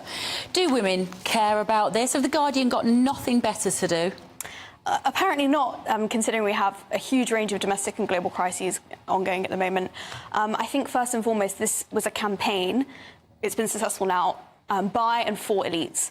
I believe the chief reporter at The Guardian who spearheaded this was Amelia Gentleman. That's right. And in the initial coverage, she didn't even mention that her father-in-law, I believe, Stanley Johnson, obviously the father of former Prime Minister Boris Johnson, a very influential member of the Tory party. She didn't mention that he was a member, which I find bizarre. It's something that should have gone on that list if it was a list of influential members, which it was. So hang on a minute, who's that? Amelia Gentleman wrote the story in The Guardian. She's married to Joe Johnson, Boris's brother. Boris's brother. And so Stanley is a member of the Garrick, but she omitted that from her piece. Ah. Yeah. And I think, you know, the majority of British women won't have even heard of the Garrick Club, nor any sort of private members' clubs in London. It's a very kind of elite inside thing. It's actors, lawyers, writers. I think they absolutely have their place, especially for networking with people in different careers or the same career as you. I think they have their place, holding charity events, that kind of thing, and conferences. We already have members' clubs mixed, and that stuff is still not happening. Just putting men and women together in this one space isn't going to help women in terms of cross-gender networking.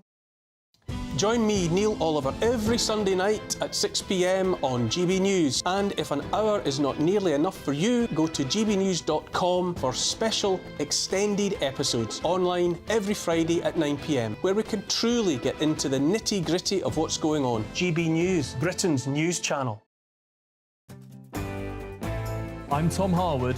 This is GB News, Britain's news channel.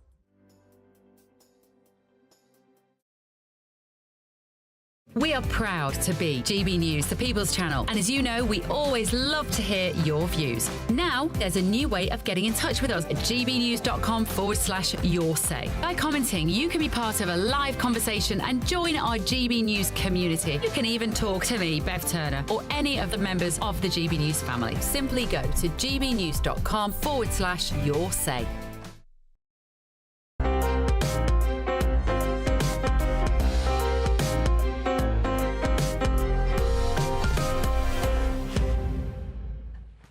Welcome back. Well, yes, it's back. Bridgerton Season 3 has dropped on Netflix this week. Months of anticipation. Worldwide fans looking forward to it. Just take a look at this trailer.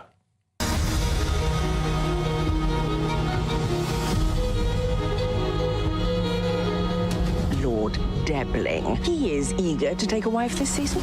You look especially beautiful tonight, Miss Featherington. You have done very well, Penelope. What more could you want? Mother, do you believe the best foundation for love is friendship? It is rare, but you must follow your heart.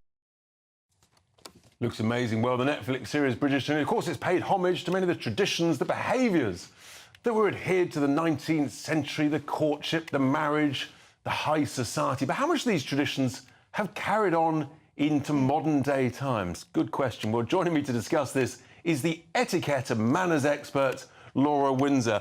Laura, thank you very much indeed. Great to see you in the studio. I watched the first season of Bridgerton. I mean, it was amazing. I've got a bit of catching up to do, but talk me through your thoughts on this. This is all about sort of, le temps, high society. That's right. You forgot about the scandal. There was a lot of scandal in those days as well. Who could forget the scandal? There's always scandal.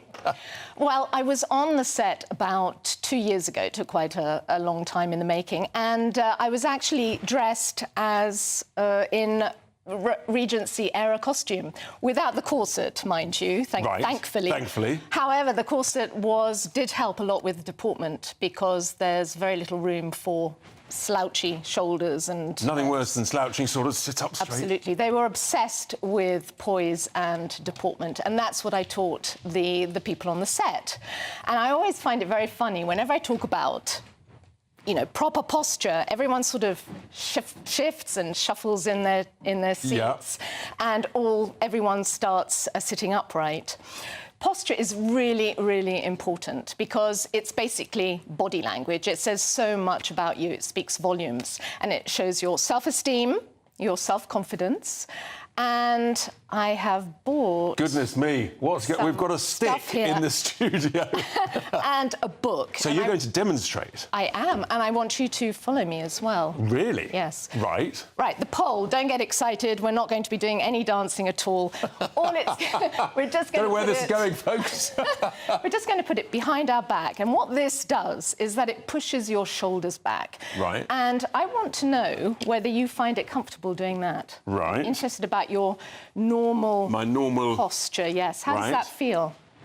Do your shoulders... Don't normally walk around with a stick. No, but it helps, doesn't it? It helps, It lifts your rib cage so that you breathe easily. And being a presenter, that's very important, isn't it? And that's it. And you look great. Posture. Yes. Fine. Right. So there we go. That's how to use the pole, folks. And what's the book? What are we going to do with the book? Well, most people say that it's very old-fashioned, putting a book on your head. Oh, no, we're going to be walking with a book on our head. But this actually is really important. It's really practical, because your chin basically should be parallel to the ground. Right. And everything has to be... Concentrate, folks at home. If you look at me, everything has to be aligned. Shoulders back, no neck sort of sunk in your... So head up. Yeah. And a lot of people have that when they look at the computer all the time. Yes. So rib cage out and up. Pretend you have a piece of string pulling you. Right. Up. That's a very good piece of advice. A piece of string pulling you up. Yes. And the book on the head. That's right. So you look taller and slimmer, which we all want to We all want to look that, absolutely. OK, so you do that. Right. And basically, oh, gosh, I hope it doesn't fall. I don't know what kind of head shape you have, but this is basically... I won't answer that. Some people might answer it for me. Off you go. Don't go too far. Right. Right. Head up. Think elegance. Think Ginger elegance. Rogers and Fred Astaire. Think Fred Astaire and just sort of glide, and off it comes. I think your hair is very soft and... Oh, well, that's very kind. dense, At least I'm lucky enough still to have some hair. And this is sort of all the lessons we get from the early 18th century, Bridgerton, and the sort of the manners there. What was this? It came from sort of the ton, didn't it? The sort of the high society. Yes, indeed. There are many parts of the manners that are still relevant today, as we did posture and poise. But I want to talk to you a little bit about how different it is today. For example, the overt displays of emotion were totally unacceptable. And however, gentlemen could give themselves up to unrestrained mirth if they were in the company of other men or women of ill repute. Right. A wife had to look the other way when their husbands were having affairs. But... the wife had to look the other way, so yes, it was standard form, was it? Yes. However, a wife could start having affairs if she presented her husband with an heir.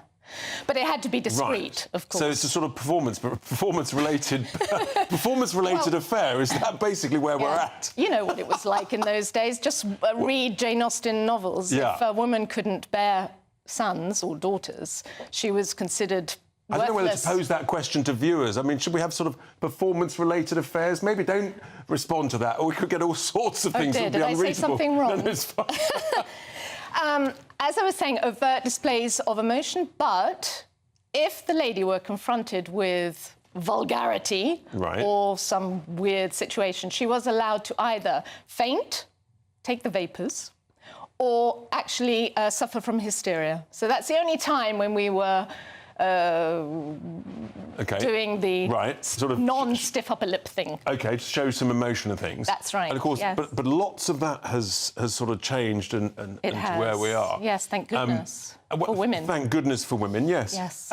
But sort of just before we conclude, I mean, overall, would you say that actually standards of social behaviour have declined dramatically in recent years? Indeed. Sort of maybe last 5 to 10 years? Indeed. It's all about manners, treating others as you would like to be treated yourself. People have forgotten. People are unaware of how their behaviour actually impacts on other people. It really does. And I mean, you know, this sort of concept, you're on a train and someone's just watching a video loudly, or they're just sort of blasting their music loudly, boogie blasters down the... It feels to me there's a lack of consideration for others. Totally. Which, in a sense, you... Yeah, I agree. And what's causing that? I think it's the parents. It's the parents' fault, I believe, because their manners begin at home, and it's the parents who are the first child's influences. So, I don't know, maybe the parents are unaware themselves of... Yeah, it's that old expression, is it, sort of manners maketh man. Yes. You hold open a door, you stand up for a lady and a woman, but it's sort of, a lot of that just seems to have just disappeared, whether it's sort of social media, smartphones, the manic society we live in. But it's sad to lose that. And I feel a bit sorry for the men, because I love a man to be a gentleman. So if he opens the door for me, I love it. But I've heard that some women get really stroppy about it and think it's offensive, and it's just nice. It's nice. It's courteous. It makes the world go round. Laura, you are the etiquette expert. Thank you so much indeed for joining us Richard. here. Now, we've had lots of emails and thoughts. I'm not sure about the emails we get on performance-related affairs, but on VAR, should it be scrapped? Gemma says, VAR's killed football. Interesting, Gemma. Archie says, it's the best thing since sliced bread. Well, there's some different views. Enables the referee to get to the correct decision based on the factual visual evidence. The problem, I think, is actually sometimes they haven't. How can that be a bad thing? Well, if it works, it's interesting that maybe just in the Premier League, they're getting it wrong. It shows that also some of these prima donnas, as the fakers that they are. I think that's a sort of a dig at some of the footballers. Andy says that VAR should be involved, but not with the people off the pitch, so you make the ref look at it. Interesting point there. If he feels it needs an extra view, then he can run over to the TV. He still has to make that decision. That way, he's solely in charge of the decision. Peter says it's destroying football and should be scrapped. Loads of you coming in. Ros says it's good, but restrict the decision time. So if you can't see a problem, you've got to stick with the original decision. Roger says scrap it. Have the goal line tech, that's easy, and extra linesmen if necessary. And Jezza says, you know, it should only be for teams to appeal a decision. That's actually what I was thinking about the review system. Let me know your thoughts, loads of you on that, gbnews.com/your say. Now, after the break, we're going to be looking at that portrait. Oh my goodness, the King's first portrait. What you thought of that? Don't go anywhere. I'll be speaking to historian Alexander Larman on that. But first, it's the latest headlines with Sophia Wensler.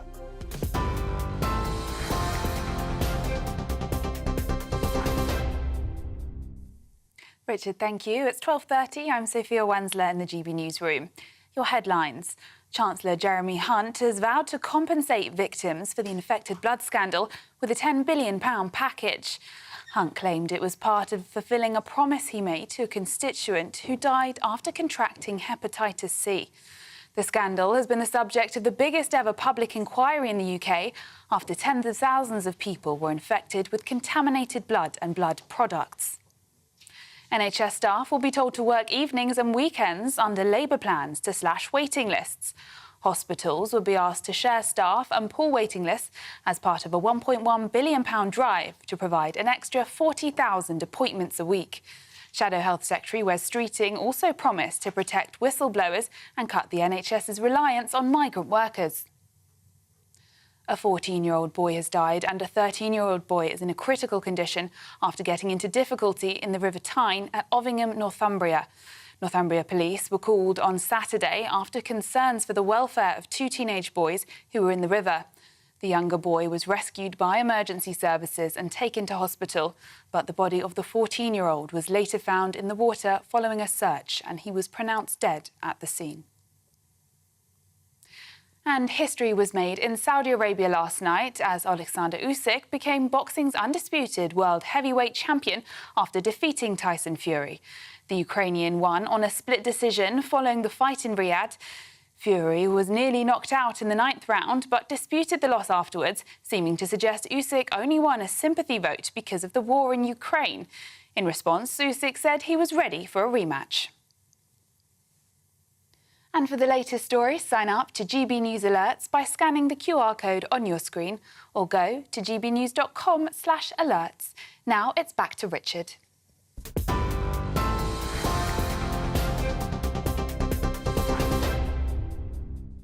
Thank you, Sophia. That must be some boxing match, that. Well, coming up at 1 o'clock after my show, it's GB News Sunday with Darren Grimes. Darren, very good to see you. What's on? So much to talk about. Oh, I know. Actually, the one story I do want to talk about, Richard, is the latest, you won't guess what's racist today. Oh. Barristers' wigs, you know that they've worn for centuries, they're apparently racist today. So they're talking about changing them in order to actually not be sensitive, not insensitive or culturally insensitive to certain communities. Just binning another part of our sort of long-standing culture and history. Absolutely. Certain respect. Have you got some wigs in to sort of, try out? I wish I did, but I was told I couldn't come in wearing what might be an alternative wig. So that might be culturally insensitive. But Richard, it's just, I think, a sure sign of the attacks on who we are, what we stood for. It's relentless. Culture, it's never-ending. Tradition. All of these things are under relentless bombardment. It's a constant attrition. And so the question is why? Yeah, absolutely. Why are people so trying to sort of do us down? Yeah. That's exactly right. And I think it's an attempt to actually undermine who we are and what we stand for because they don't like what we stand for. It's like a sort of Trojan horse in our society. Absolutely. Marxism 101, right? Absolutely appalling. Anything else? Yeah, so we're going to be discussing, carrying on from your themes, how do we actually solve the NHS? How do we actually ensure that those waiting lists are chopped down? You know, are Labour the only party that can actually do anything about it? And what are the Conservatives' proposals? Because to be frank, Richard, I have absolutely no idea, right? Absolutely. Well, I think it's going to be the first election where actually there's a proper debate about how to reform healthcare. And that's a very good thing. It is. And maybe we'll slay the sacred cow, because I think this treating it like it's a religious entity is actually harming people and risking their lives. Outcomes, we know the outcomes are not good enough. Darren, have a great show. Thanks, Richard. Thank you very much indeed. Coming up, we'll be celebrating National Donut Week. Yum, yum, the smell in the studio is absolutely sensational. And it's British Sandwich Week that starts tomorrow. Hannah Harley-Young, creator and host of the podcast Crazy Sexy Food, will be here to unpack what makes a good sandwich. And also after the break, we're going to be looking at that portrait. Oh, my shoulders slump at that. I mean, is it the carpet? Is it the curtains? How well has it been received this week? I'll be talking to Alexander Larman. Don't go anywhere.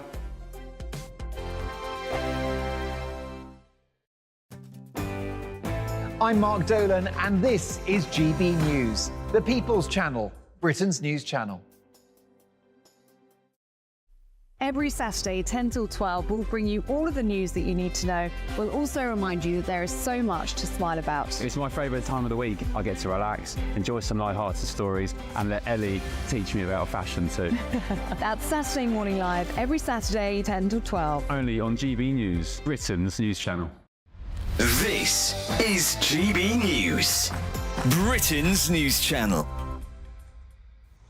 In the quaint Derbyshire village of Sudbury, there's a storm brewing between the local football club and the National Trust. This grass field might seem unremarkable, but for hundreds of years it's been part of the Sudbury Hall estate, playing host to the village football and cricket matches. Now the National Trust are planning to put an end to that tradition in the name of biodiversity, with plans for trees and plants where the football club play. Some worry it breaks a memorandum of wishes from the late Lord Vernon, whose family have lived here since 1660. Manager of Sudbury FC Tom Crutchley says he's upset at the decision. Naturally disappointed. We've been here, this is our 9th year. We've put a lot of effort into here to keep playing, to maintain it. I'm from the village originally, so personally it was, it is very upsetting. MP for Derbyshire Dale Sarah Dines says the National Trust aren't respecting the history of the site. I feel they're trampling over the wishes of historic owners who gave up this wonderful site for the nation. And for over 100 years, people have played football and cricket here. It's incredibly sad. Incredibly sad. And it's against the wishes of a lot of people locally who've written to me from the village. Sudbury Hall lives under the branding of the Children's Country House, a decision which Dines says is disrespectful to the history of the estate. I mean, this is fake to make it into a children's theme park. It's almost a reimagining. And in fact, that's the very words it says on their website. The house is reopened. It's been reimagined. I don't want our heritage to be reimagined. I think the National Trust has been captured by people who have different ideas than most people in this country. Whilst the public will still be able to roam these historic grounds, the village feels like a legacy is being snatched away. Jack Carson, GB News, Sudbury. I'm Stephen Dixon, and thanks for joining us on GB News, Britain's news channel.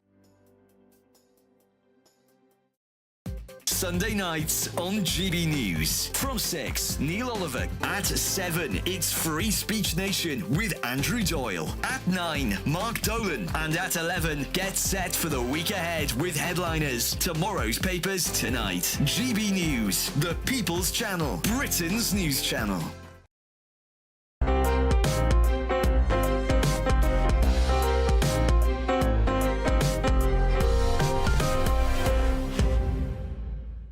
Welcome back, my friends. Well, it's great to see King Charles III back in action after his cancer treatment.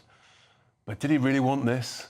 In his first week back, he unveiled the first official portrait of himself since the coronation last year. Now, this painting by Jonathan Yeo, I mean, you might call it abstract, I don't know what you might want to call it. It was unveiled by His Majesty at Buckingham Palace earlier this week, and you can see it here. Showing the King in the uniform of the Welsh Guards against that red backdrop. I mean, just look at this. What's going on? So far, the painting has received, well, let's call it varied reactions from the public. And I'll be interested in your thoughts. gbnews.com, your say. But I'm delighted to be joined now by the author and historian, Alexander Larman, to get his thoughts and sort of the history behind this. Alexander, I mean, all sorts of controversy from this picture. What's your sort of takeaway? First of all, do you like it as a picture? And then what's the sort of historical context of what we now see? Hi, Richard. I think the first thing to say is that it's very typical of the artist's work. I mean, if you've seen anything by Jonathan Yeo, you'll know that he likes, essentially, the best way of describing it is big colours and very famous people. So when I first saw it, I thought it was a very typical Jonathan Yeo portrait, but it's a very bilious shade of red. I mean, there's no two ways of describing it apart from the fact that it's not the kind of thing that I'd want to have on my wall. And I mean, it's 8 feet tall and it's very striking. But what I've been surprised by is that the initial reaction to it was that people who are, shall we say, conservative, more right-wing, have liked it very much, whereas people on the left, perhaps for more Republican-facing elements, have been rather dismissive. I mean, that's interesting. You put a sort of a political context to it. I mean, yeah, that's very interesting. Well, what was interesting is that The Guardian's arts critic gave it 1 star. And it was a very funny review because, first of all, he said how much he liked Jonathan Yeo, the artist, personally, and then he laid into it. So I thought, this isn't nice. What on earth does he say about people he doesn't like? I love the description of it, which said that the head, the portrayal of the head of King Charles III would earn a knighthood.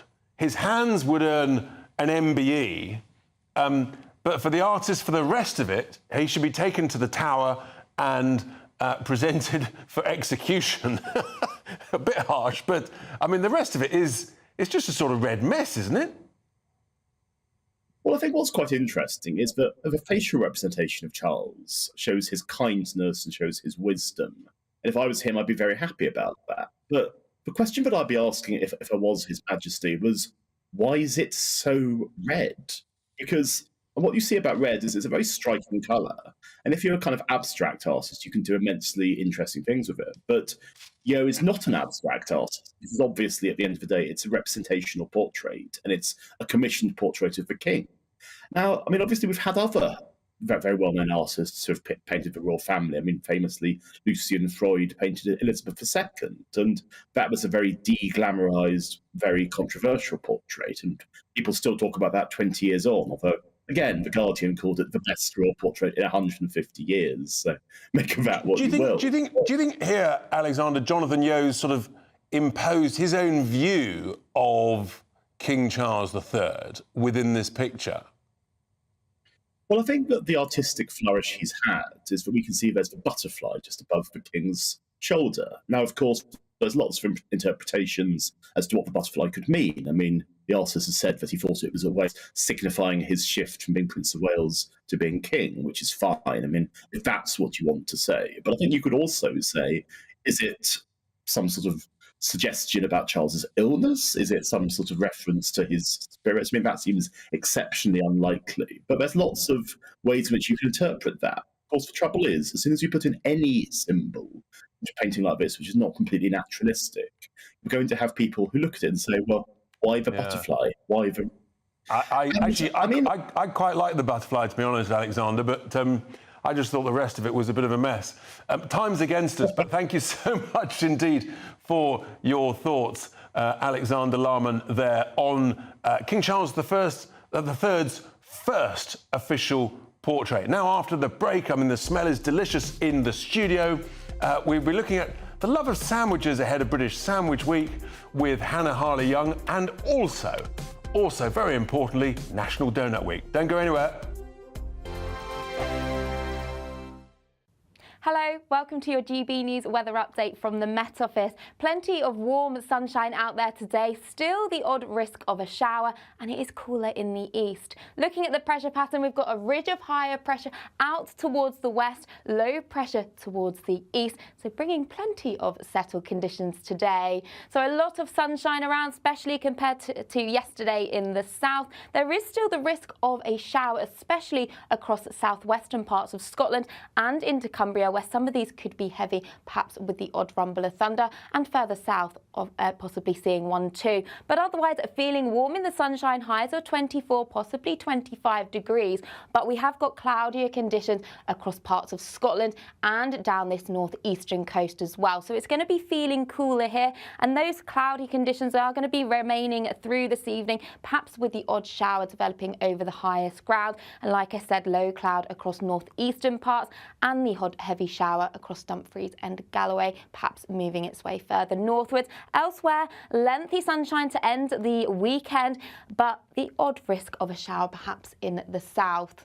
As we go through this evening, a return of low cloud is going to push its way in from the North Sea and spread its way into western parts. But further the west you go, we'll hold on to clear skies. Northern Ireland perhaps seeing some mist and fog patches into Monday morning, but otherwise temperatures staying up at around 10 or 11 degrees, feeling chillier underneath the clearest skies.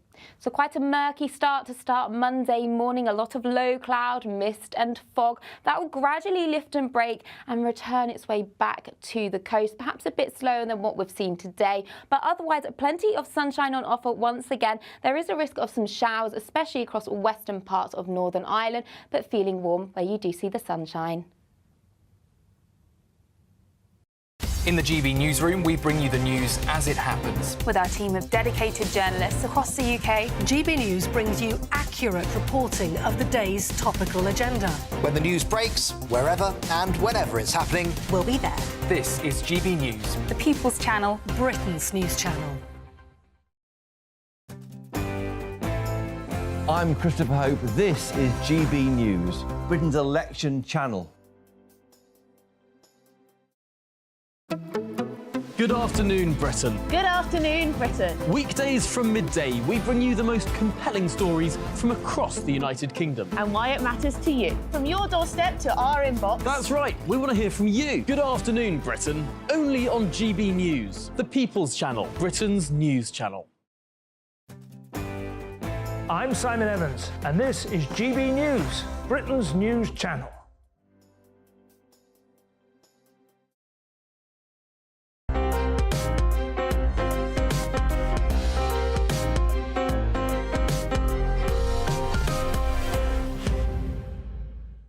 Welcome back, my friends, to the best bit of the show, because it's the food time just before Sunday lunch, and then Darren Grimes at 1. Now, the British love affair with sandwiches apparently had its origins with the invention by the Earl of Sandwich, no less, who was a gambler, a hungry gambler, and he didn't want to interrupt his gambling games, so he asked for some roast beef to be placed between a couple of slices of beef, so that a couple of slices of bread, so that he could eat it with his hands as he was gambling. And tomorrow is the start of British Sandwich Week, a week-long celebration of what could be considered the greatest food to go, and quite possibly one of the most iconic culinary inventions, the sandwich. Well, I'm delighted to be joined in the studio by Hannah Harley-Young to share some tasty creations. It's also National Donut Week, and we've got some great donuts in the studio, and that's to raise funds for the charity, the Children's Trust. Thank you, Hannah, for being with us. Thank you. British Sandwich Week, I mean, it's such a great tradition. It's sort of the food to go when you're busy, and lots of us have busy lives. Talk us through sort of how did the sandwich, how did it evolve? So I would say I've done a bit of research, and there's no sort of formal confirmation of where the sandwich was invented, but it was sort of way back in the Middle Ages. And I think what's so wonderful about the sandwich, and you've mentioned the Earl of Sandwich, which, again, not confirmed, but I'm going to run with that one. Run with that, yeah. Absolutely, because I like the story. Exactly. But what's so amazing that all cultures have a different version of sandwiches. When you think about in the Middle East and India, you know, they're using flatbreads and pita breads. The definition of a sandwich by the Sandwich Association is basically meat or vegetables that is in a carrier of bread, and it's usually assembled cold. But I've brought today, obviously, a selection of some of my favourites. Fantastic. I didn't know there was a sandwich association. Oh, yes, yes. I know. There's association for everything these days. There probably is, yes. So you brought some favourites here into the studio. But also, I think this also shows that we're not just celebrating, like, our culinary heritage, but we're also celebrating how far we've come and how much people sort of put into creating the perfect sandwich. Long gone are the days days of, you know, a little dry egg mayo sandwich on a bit of white bread. No offence to egg mayo lovers. I mean, I'm old enough to remember the old British rail sandwich Exactly. from the 1970s. Exactly. And I think I read the first sandwich in shops was packaged was M&S in the mid-80s. Yeah, that doesn't surprise me. So talk us through some of these delights. OK, so, and also I just wanted to mention as well, there's actually now a festival for sandwiches, and it's going on right now. It's called Sarnie Party. And if anyone's around in Camden today, you can head down there for the final day. But let's go through. So this is by a wonderful business called Rubens. They're really big on sort of barbecuing their meats. So here we have a barbecue spin on the famous Reuben sandwich. Right. So we've got smoked pastrami, mustard barbecue sauce on a sort of soft hollow roll. So that one's sort of quite American style, Absolutely. sort of Jewish culture there. That's about 2 meals in itself. Yes, this is the other thing.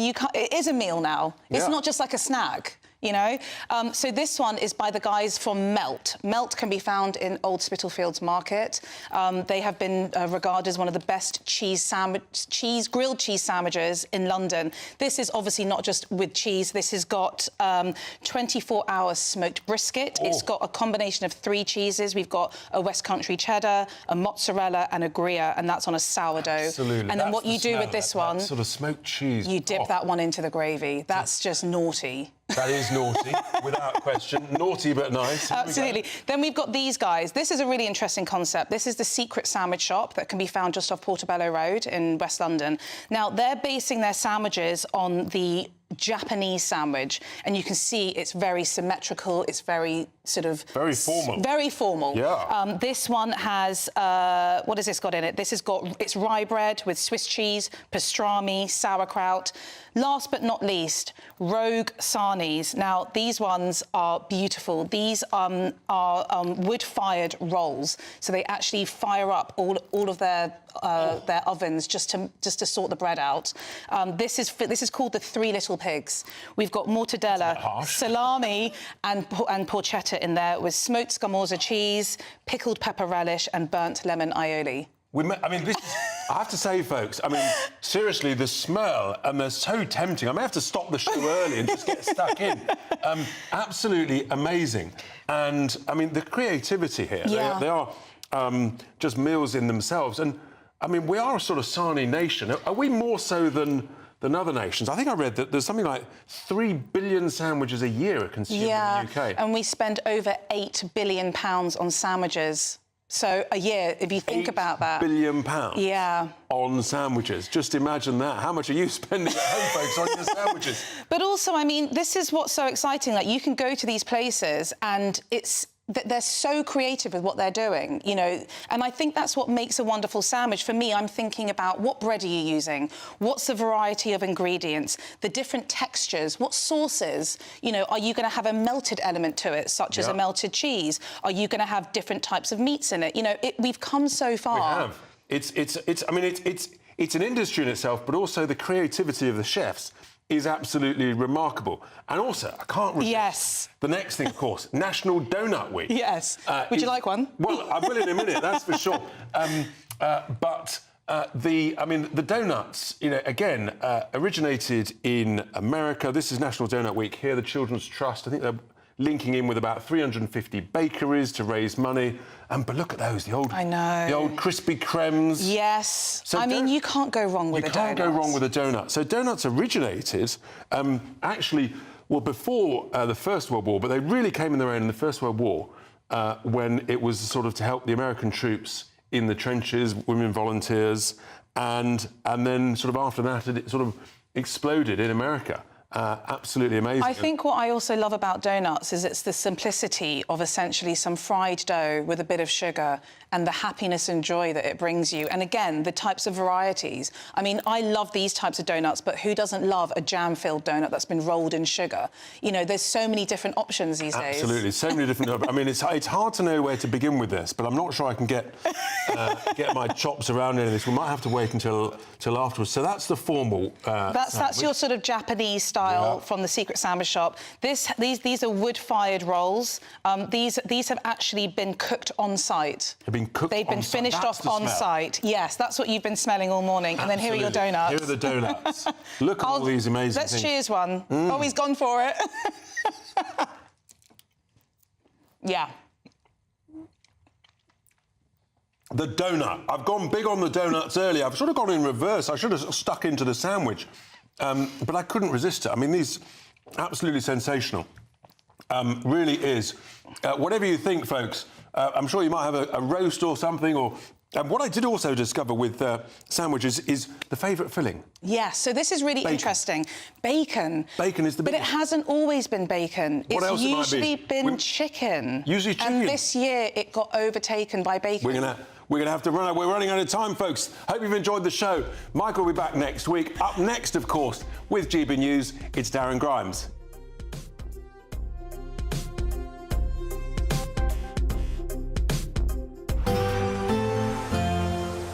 Looks like things are heating up. Boxed boilers, sponsors of weather on GB News. Hello, welcome to your GB News weather update from the Met Office. For the rest of today, we've still got some warm sunshine on offer. The risk of the odd shower, but feeling cooler in the east. We've got a ridge of higher pressure extending out towards the west. That's bringing in the settled conditions through much of today with light winds as indicated by the isobars. Otherwise, plenty of late evening sunshine on offer today. Any showers across southwestern parts of Scotland and Cumbria fading away into the evening. Otherwise, we've got a return of low cloud coming in from the North Sea and pushing its way further towards the west. Clearer skies further the west you go, but low cloud, mist and fog perhaps developing across Northern Ireland. Temperatures around 10 or 11, but feeling cooler underneath the clearest skies. So quite a murky start on Monday morning, especially further east that you go. So across Scotland, northeastern coasts as well, holding a lot of low cloud, mist and fog. But further the west, bright skies to start the day. Northern Ireland, like I said, some low cloud, mist and fog should lift and break. And then low cloud really lingering across parts of the southeast. Brighter skies further the west you go and dry too. So through the rest of Monday morning, low cloud, mist and fog should start lifting, breaking and burning its way back to coastlines. Might be a little bit slower than what we've seen on today, but otherwise plenty of sunny spells on offer. The risk of some heavy showers, especially across western parts of Northern Ireland. Elsewhere, feeling perhaps a little bit cooler than what we saw on the weekend, but otherwise still feeling warm in the sunshine. As we go through the rest of Monday evening, any cloud generally breaking away, still with the risk of some heavy showers across western parts of Northern Ireland, perhaps developing across the south too. Otherwise, Tuesday, Wednesday and Thursday, turning unsettled, showers or perhaps some longer spells of rain. That warm feeling inside from Boxed Boilers, sponsors of weather on GB News.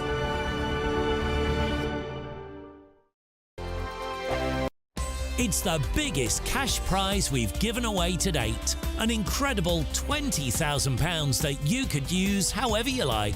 And because it's totally tax-free, every single penny will be in your bank account to do whatever you like with. £20,000 in tax-free cash really could be yours this summer. Hurry, you've got to be in it to win it. For another chance to win £20,000 in tax-free cash, text PRIZE to 63232.